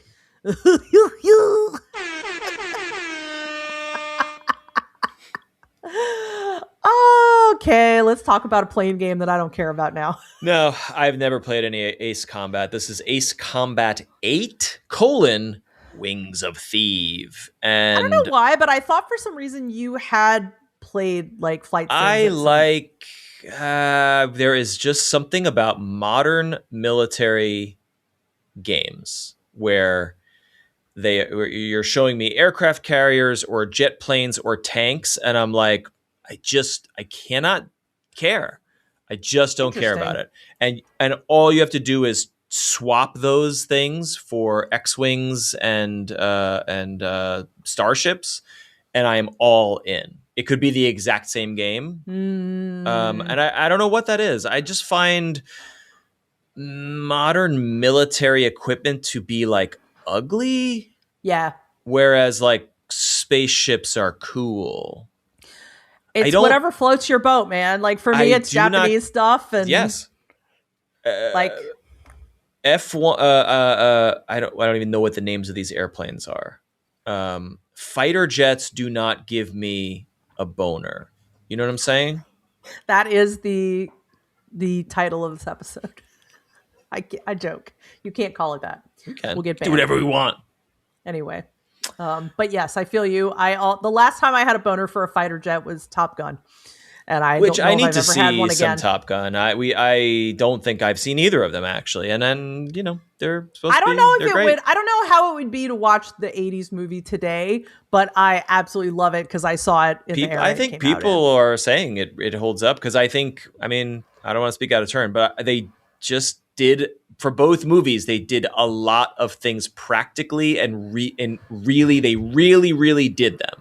They really did the things, and it shows when you watch those movies. And I love it. I respect and I will say that I saw the recent Top Gun, like the kind of like we're going back to the world of Top Gun, and I thought it was fantastic. I need to watch it. Yeah, it was great. I don't know if I've said it on this. I'm sure I've said it on this show a million times. There is a Star Wars movie in development. It's called Starfighter with, it's not Jake Gyllenhaal, it's the other guy from Project Hail Mary. Who's the Oh, handsome guy? Ryan Gosling, the Yes, handsome Ryan guy. Yes, Gosling, the Ryan delight, Gosling. He is who handsome. he's tremendous. I loved Hail Mary and other things. Barbie, obviously, he was great. Yep. There is a Star Wars movie called Starfighter, and I believe it's been in development for some time, but it is finally starting to be made or whatever. And I don't remember where it takes place in the timeline, but it is supposed to be Top Gun, but in Star Wars. Like, it is the story of a squadron of Rebel or New Republic pilots. And that is the only Star Wars movie that I want to happen. Like, Okay. it is my number one Star Wars movie that needs to be. And it's insane to me because Rogue One comics and video games have been a thing for a long time and have been a beloved thing for a long time. And they've never made like a TV show or a movie that's like, here's a bunch of pilots doing pilot stuff in this time of whatever rebellion or trying to establish the New Republic after the war was won. And you get pieces of that in Mandalorian and Andor, but there is no dedicated show or movie, and they are making one, and that's the movie I want. And all that to say, I'm drawn to that Yeah. more than Top Gun, more than fighter jets. I want spaceships instead. So Fair. Well, Um, how do you feel about being drawn to cars? Because that's what the next trailer is about. I am not drawn to cars at all, but I will briefly say this is a game called Stuntman Hollywood, and I'm fascinated because there are people who saw this again in like just threads and forums who are like, "Whoa, Stuntman is back." I have no knowledge or affinity for Stuntman, but and I don't really know what the game is, but I will give you a teensy bit of my own lore. If this game is, hey, drive this car off a cliff and land it here, and that's the mission, then I'm not. That's cool, and I could see that being fun, but I'm not really interested in that. But if it's more like, hey, set up a movie shot where these 5 things need to happen, but you get to choose the car and you get to choose what happens and you can set the explosions here, more of a sandbox, then that is appealing to me because I like the idea or process of filmmaking, and there you are not able to see it, but on my shelf over here, there is a game from God. When did this game come out? It is a game called Stunt Island from 1992, which was one of the few games that Walt Disney got into.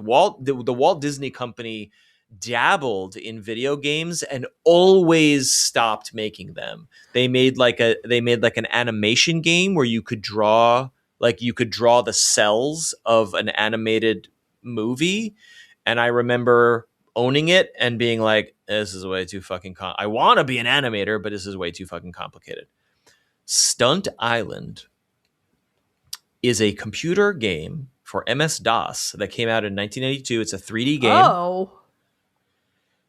And the game was, you set up airplanes and cars and actors and cameras, multi-cameras, and then you coordinate stunts and then you pilot the planes. It was mostly a plane game, but it's like, I'm going to put a car here and this car is going to drive into an oil tanker and it's going to explode as I fly the plane through the barn and then fly through the explosion. And I'm going to put a camera here and here and here. And if you execute that stunt, you then get all the footage from those 3 cameras and then you literally edit it together and make like a 30-second movie. This is all in a 3D. It's the most polygonal ass. It's like, imagine PS1, but like shittier. Like, that's what this game looked like. And I was fucking in love with this game. I look back on it and I realize that like it's what taught me how to like edit video in a way of like, I've got this camera, I've got this camera. So I'm going to show the plane coming into the barn. Then I'm going to cut to flying out of the barn, and then we're going to cut away to explosion. And that sort of like, I have to tell the story of this stunt was very influential to my young brain. And I bought a version of I bought the game off of eBay a bunch of years back, and it came, and it's the box, and the manual is like thicker than my face because it's very complicated. It's like, hey, this game lets you be a movie studio. Have fun. Wow. So there is so much technical shit. And I opened up the manual and I was like, you know, when you find something from your childhood and you're like, you get blasted through time and you are instantly there. Looking at the manual was like, I fucking probably brought this into my bed and like read the manual for this movie making game obsessively because I wanted to then play it on my fucking MS-DOS computer in 1992. Anyway, when I saw this game and saw people's reaction to it, I'm like, oh, is this one of those? And I don't know if it is, but it made me think of Stunt Island. And it took me back. That's cool. That's it. Even if this game is not remotely what you think it is, it's still cool that it brought back that memory. Yeah, it looks very mission oriented, and you can drive a DeLorean, you can do motorcycle stuff. Like, it's cool, but I don't know if it's sandboxy. It might be more tick these boxes. I really don't know, but it looks. Fair. I hope it does well. I respect these types of things. Ill is a horror thing, a zombie thing. Ill is a horror thing, but I watched this trailer, and funny enough, Ill is specifically the kind of horror that I don't like, which is super gory, super up in your face, and like it doesn't really like. I don't really. It's more of like a horror scenario where you're like, oh, we're in this place and this thing is happening. But I've realized that psychological horror is really my jam, and so this is clearly more about, you know, visceral physical horror that's happening to you. And it's not for me. Totally. Yep. Yeah. So this is a big pass for me. But Control Resident, the next game on this list, is not a pass for me. Oh, by the way, I'm going to try to show all the clips here. So if you're watching this, but there is something extremely visceral about it, and again, you're slicing and shooting the faces off of zombies, but they're monsters, so it doesn't. I'm not disturbed by it. It's not for me. Yeah, it's not for me, but yes, good point. And I thought the same thing because I was like, you know, thinking about the earlier part of the conversation, and I was like, yeah, but you know, these are creatures, and so it's not really, it's different. But there is something about the physics of this game where it's like you're like crushing zombies in like a door. You're like ripping their flesh off of their bodies and they're flailing around. It looks graphically looks really cool. Looks really good for a game that I have no interest in, and clearly you don't either. But it's impressive. Yeah, same. No, it's a good looking game for sure. But yeah, I mean, it being next to Control Resident in this list does not do it any favors because I worship the Control franchise. I'm very excited about this game. And I can't wait to see what happens next. I'm actually hoping to do this is coming out the same day as Silent Hill, literally the same day, and the other game we talked about. And then when is GTA 6? Is it October? I think it's November. Okay. But there are other games in here. No, actually, I take it back. One of the games in here that I was concerned, was also coming out that month. Is actually doesn't have a November. release date. But I think my plan, my hope is that I buy Silent Hill Townfall when it comes out. I play it through, and then since it's coming out later in the month, I'm hoping that in October I can pick up Control Resonant and Sure. start that. I would like to fully replay Control because I I watched know. Patrick play a lot of it, but I did not complete it myself personally, and I want to be very fresh for this story. Sam Lake writes, is the writer behind this game and behind the prior game. I love his work. He also did the Alan Wake series. He writes just incredibly unusual stories. Yes. I love them. They always take me by surprise. They always make me think. They're always so weird in the best way. And so I cannot wait to see what the next chapter, because honestly, with Control, I didn't really think there was going to be a next chapter. It felt like a standalone game to me, but I don't mind at all that there's another chapter, and it doesn't feel forced at all. It just feels like, oh shit, we're going back to that. That's awesome. The entire lore of the world of Control is so fascinating. Spectacular. To me. It's spectacular. I love it. So yeah, this will be not day one, but hopefully only a few weeks after. Every time I see footage of Resonant, I'm like, I gotta go back and play Control, and I know. Yeah. I know. It's the long story of too many games to play and not enough time. You know? Too many games. Dude. I am sorry to interrupt this broadcast.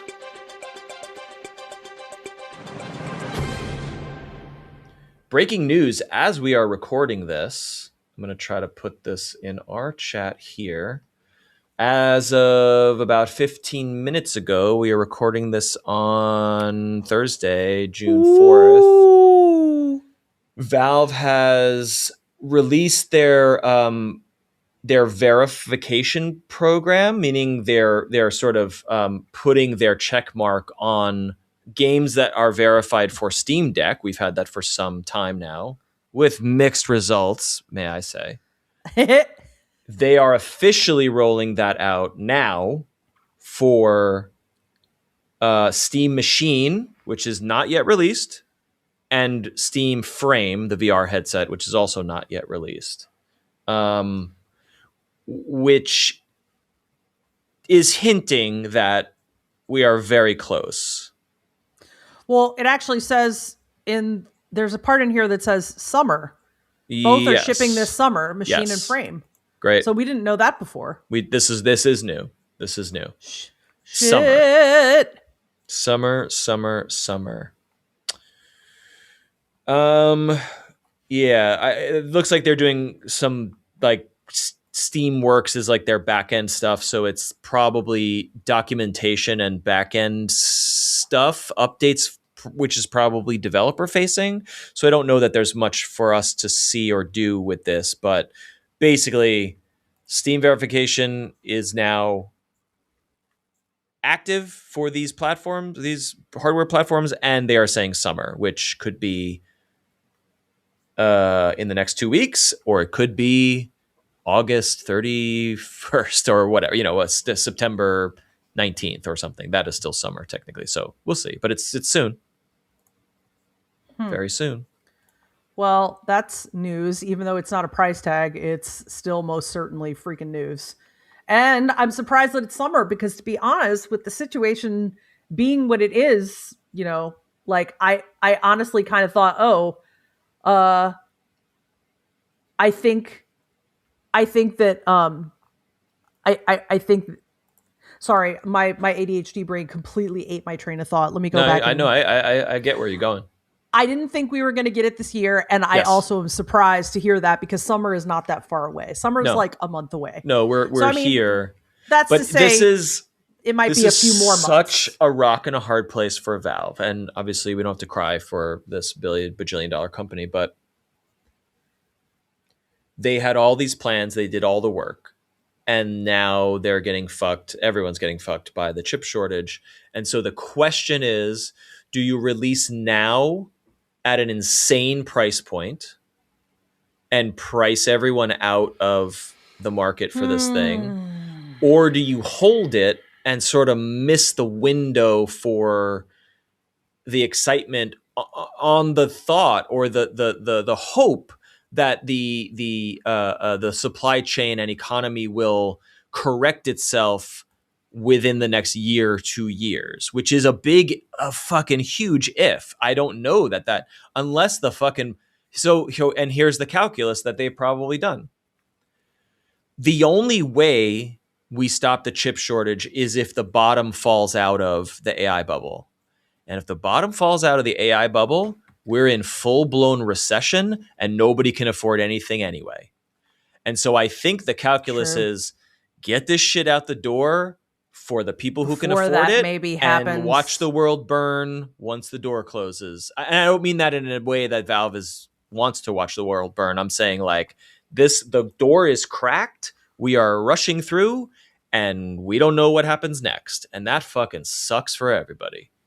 It does, because another reason that I was hoping that maybe it would be later in the year is because I was hoping to be able to put a little more money away for it before the end of the year. And I don't know. I mean, like if placing a pre-order means that you have to put your deposit down, then probably not. If placing the pre-order means you pay for it when it ships, maybe. Like if they were like, hey, pre-orders are, but actually that just said it's going to actually ship in summer. So that means soon. So yeah, I don't know. I guess we'll see. But that is a big deal though. I wonder, here's hoping that they handle it with the reservations system that they finally did with the Steam controller, which is like, hey, you need an account in good standing. Yeah. You need to show your intent. We're not going to charge you, but then once it's available, we'll send you an email so that it's not a bunch of scalpers refreshing a page. It makes me wonder though, because like we just saw this huge price hike on the deck, and I'm just like, if you had to increase the deck by $300, how much is the fucking machine gonna cost? No, like forget about the VR visor, like that's not even on my radar at this point, because I'm like that might be $2,000. Like I'm just like, I don't know. Anyway, okay. I'm excited, but as we've discussed here, I've worked very hard to enjoy PC gaming in every room that I want. And so like I simply cannot justify paying $1,500 for a thing that does the same thing that my PC already does. You know what I mean? So I think I'm pretty sure I'm a no on the Steam machine, even though I really love it. Yeah. And I think I would rather save that money and put it towards the frame if I were to be so bold as to go back to VR when this thing hits. Because I do want to, but am I going to do it for $2,000? Like I don't think that's going to be happening. No, you're probably not. I don't know. Probably not. Okay. All that to say, I'm more inclined to purchase the frame than the machine, because I don't need the machine, even though I want and love the machine, if that makes sense. I want and love the machine too. I don't technically need the machine, but as I've said many times before on the show, I want to turn the space behind me into something other than a place where I just sit and read. Yeah, because that's all I can do, because there's no TV mounted reading's yet. For fucking nerds, and we want more screens. Well, I mean, I just want to be able to play games in my living room. And if we had a TV mounted, I could at least play Switch games, but I would much rather it be PC. Anyway, we'll have to see. But that's the breaking news. We'll finish out here. Okay. Marathon Season 2, they're adding new content and changing up the game a little bit. And also, if you're listening to this now, you can play the game for free on any platform, I believe, until the 9th or so. Yes, between the 2nd and the 9th. You can give it a shot for free. I am interested. I just don't know that I can commit to this and Arc Raiders. I know that I cannot do it, but I just want to touch this game and see what it's all about. So it's a very like sleek, cool looking game that looks like it gorgeous, would be fun. Man. Yeah.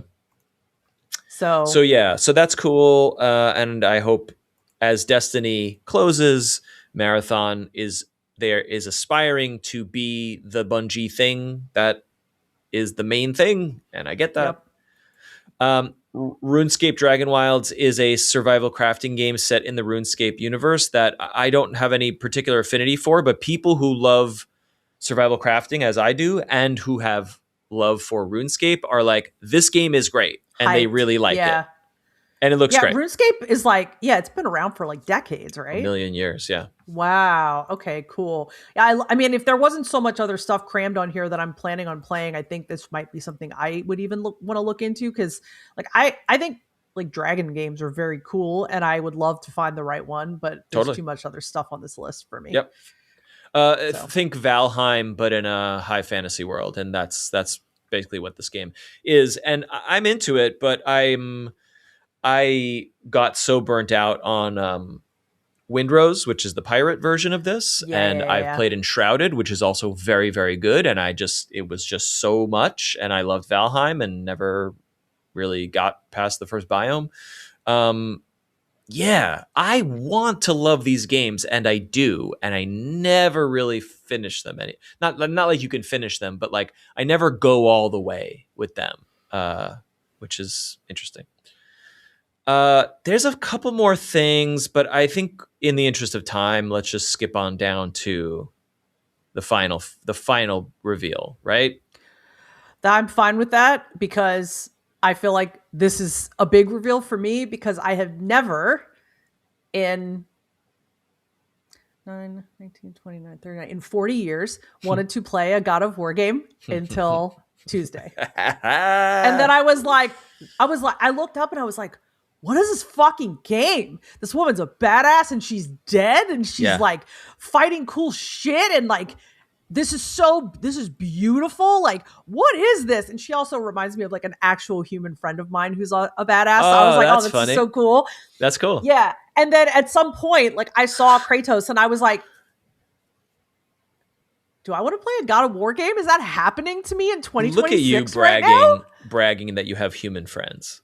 Get the fuck out of here. I know, really. It's amazing. IRL friends that I see in person too. It's crazy. But yeah, this is weird, because part of me is like, I'm very attracted to this game. There's something about this character that just pulls me in like a magnet. But having never played any God of War games, I'm not going to play all the God of War games before this game comes out.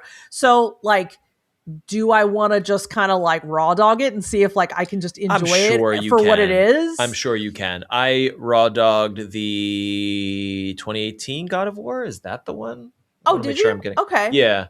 Is that the one where he has a son? Correct. Where you meet his son? Because that game got so many awards and was so positively praised. And I remember thinking like, oh, wow, I think I thought of God of War as a little... Well, I think it deepened at that point significantly with the storytelling. And this feels like a similar thing. But I wasn't drawn to that game the way I'm drawn to this. It's all about Faye, this character. Like, it is all about her. Something about her just...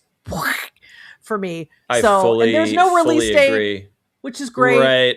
You know, I don't have to worry about it. They showed a lot of gameplay. 20 minutes. Yeah. And I was like, oh my gosh, but it looks like really satisfying gameplay. I really want to play her. I want to hear her story. I want to go on her adventure. Like, I don't know. It's crazy. So will this be my first God of War game ever? I think it can and should be. It looks phenomenal. It does. It's beautiful. So I got the God of War. It came to PC in 2022 and got fancied up a little bit there. And then I just kind of waited for it to be super cheap and grab. I was like, I've never played this. Everyone loves it. I'll play it. And I was very, very impressed for a couple of reasons. It's beautiful, but it blew my mind that cinematically it is one camera shot, meaning the point of view, the camera, so to speak, never cuts away. So you are playing the game and you are looking over the shoulder of Kratos and you're fighting and doing whatever, and then you get into a cutscene and it just goes directly into the cutscene, which is cool. And then it's like it swings around and it's this epic fight and you're like swooping in and you're underneath and then you're in the sky and then you pull away and then it pulls out and then you're back in the game. And I'm like, it never changes perspective. It never stops or stutters or cuts or there's no loading screen or transition. It's literally like if you shot a movie and you never said cut. And I was Well, like, this is amazing. that is amazing because that technique is known as like a hard to pull off film technique. It's That insanely hard to do in a yeah, movie. It and I is don't achievable in a game because you are your actors and your effects can't fail because you're just right. fixing them until it's right. So, but I'm not saying it's easy. It's an extraordinary piece of technology. The reason I stopped playing it was because I found the control scheme confusing and cumbersome because Really? I feel Okay. like I could never remember which abilities do what in a way, and I think it's because I was very used to playing other third-person action games, and I was not getting used to the controls, Uh, which is a me problem, and that's not a knock against the game. And then the other thing, I just, yeah, the reason I couldn't follow through on God of War was I just felt I was walking through corridors, killing enemies, and mm, everything in the game was mystical and fantastical, which means nothing is mystical and fantastical. Every enemy, every uh, NPC is like, she's a witch and you're a fairy and you're a dwarf. And I'm like, I don't know where I am and I don't know why this is like I don't know, when you're in a world, you want things to be mundane so that when something amazing happens, you're like, whoa. And I just yeah. felt like every story beat was like, whoa, look at this crazy thing. And I was like, Mm, I don't know. And I did not feel like I had any agency in this God of War game. I felt like I was just walking through the story, killing X amount of enemies, then walking to the next part of the story. And it looks amazing. The acting and mocap is amazing. The cinematography is amazing. The combat right. feels and looks really, really good. It is an amazing video game. And I felt like it was playing me instead of me You having any playing it. agency to play. So I hope that Ragnarok and now Lao Fei, I think it might, I could be wrong, but I think it's pronounced Lei Fei Lei because Fei, the singer with the the same singer. name, that's how she pronounces her name. Yeah. I could be wrong, Yeah. No, but I'm sure you're right. I hope that it takes every cinematic thing that these games do so well and like brings it out into a more dynamic sort of not open world, but you know what I'm saying. yeah. No, that's a good point because my understanding, and I could be wrong because I don't know it super well, but I think that the God of War games have traditionally always been um, pretty linear, cinematic, but linear as they've come along. So I don't know if this is going to be the same or not. I don't mind linear; I'm super okay with it, Right. but but yeah, like I don't know what to expect. And this is And what those like commenters on Wolverine, they were like, another one of these, snooze. And at one hand, I'm like, all right, you don't even, we don't know what this game is yet. But also I get that. Like even, if I'm wrong, listeners, you can correct me, but like I don't even think you can make a build in the God of War in at least this 2018 God of War game. Meaning like you unlock abilities and then you just have that ability. There's no like play style. There's no like, ooh, what if I do yeah, this weapon? What if I put this? What if I do fire on the axe instead mm-mm. of lightning on the spear, Hades style? It's more like you get to the You're story beat, you get experiencing the a next linear thing, and game it's with linear super linear. And I was mechanics. just like, Yeah. I don't think I'm having fun here.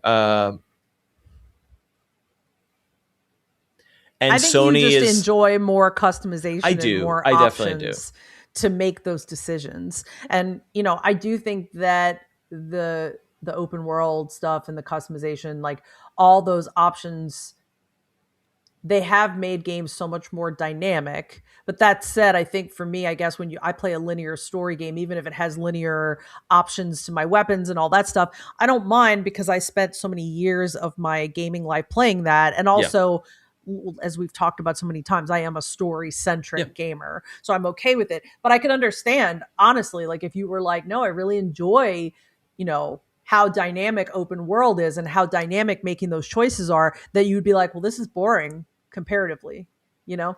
We're spoiled. Look, I always beat the Baldur's Gate 3 drum, but it was the best story and characters I've ever experienced in a game, with the exception of Expedition 33, which obviously I didn't follow through on, but Right. that also was like, in addition to the combat being infuriating, I just really felt like I was walking down corridors, ticking boxes, Mm-hmm. story boxes. And I was just like, no. But anyway, Baldur's Gate 3 is like the most amazing story and characters I've ever played ever. And I put 100 hours into it and probably only saw like 1/4 of what is there. You could know what I replay mean? it so many times and get so many different results. And obviously you can't compare every video game to this game, but it's hard to go back to ticking corridor boxes for me. I get it. It's hard for me to do it. I get it. Which is why I asked you about Onimusha. Of like, is it linear or is it like get out there and fuck shit up? And sounds like the latter. The early games are linear for sure. Yeah. This game, it would be really hard to say without playing more of it. And Yeah, I totally. wonder how much demo is there. Like, I wonder if after this boss fight that I'm paused on, that I will then, be kicked out of the demo. And that's it. I presume that's probably where it wraps. But yeah, probably. I mean, yeah. So I don't know. Gotta learn more about it. But I mean, I think that there's a way, right? Like, there's a way to like have games that are somewhat linear, but also build some customization into the way you build the character, that it makes it like it's not just one straight thing, or it's not just open world or just linear. Like there are blends. Horizon is sort of that. It's a very open worldy game, but like I recall that you can really customize your sort of build based on her skills and armor and upgrades. I mean, like the armor and weapons you find in that sort of game are deeply inform your stats and your play style. And even though you only get to play Aloy and you are progressing a story from top to bottom, there's a lot to do and see. Whereas Kratos is like, here, this is the axe, and I'm gonna be axing people no matter what. Yeah. Well, fair. These are the games from Sony's State of Play. Which of these are you demoing, wishlisting, interested in? Anything we missed here that caught your attention? Please let us know in the Discord, in the comments of whatever platform you are listening or watching this on. Also, a reminder that Summer Game Fest is tomorrow, so there are more games coming. So many freaking games. What time is that? 5 Eastern. 5 Eastern. And then I know that there's some other smaller festivals, like there's a women's game fest, I think, but the Summer Game Fest is going to be the big one. So, because Jeff Keighley will be there. Hey. So yes, worth checking out for sure. High Guard 2 coming at you. Until then, please be kind, rewind your podcast after listening to them, resist fascism wherever you find it, and we will talk with you in about a week's time. Fuck ice, bye. Yay.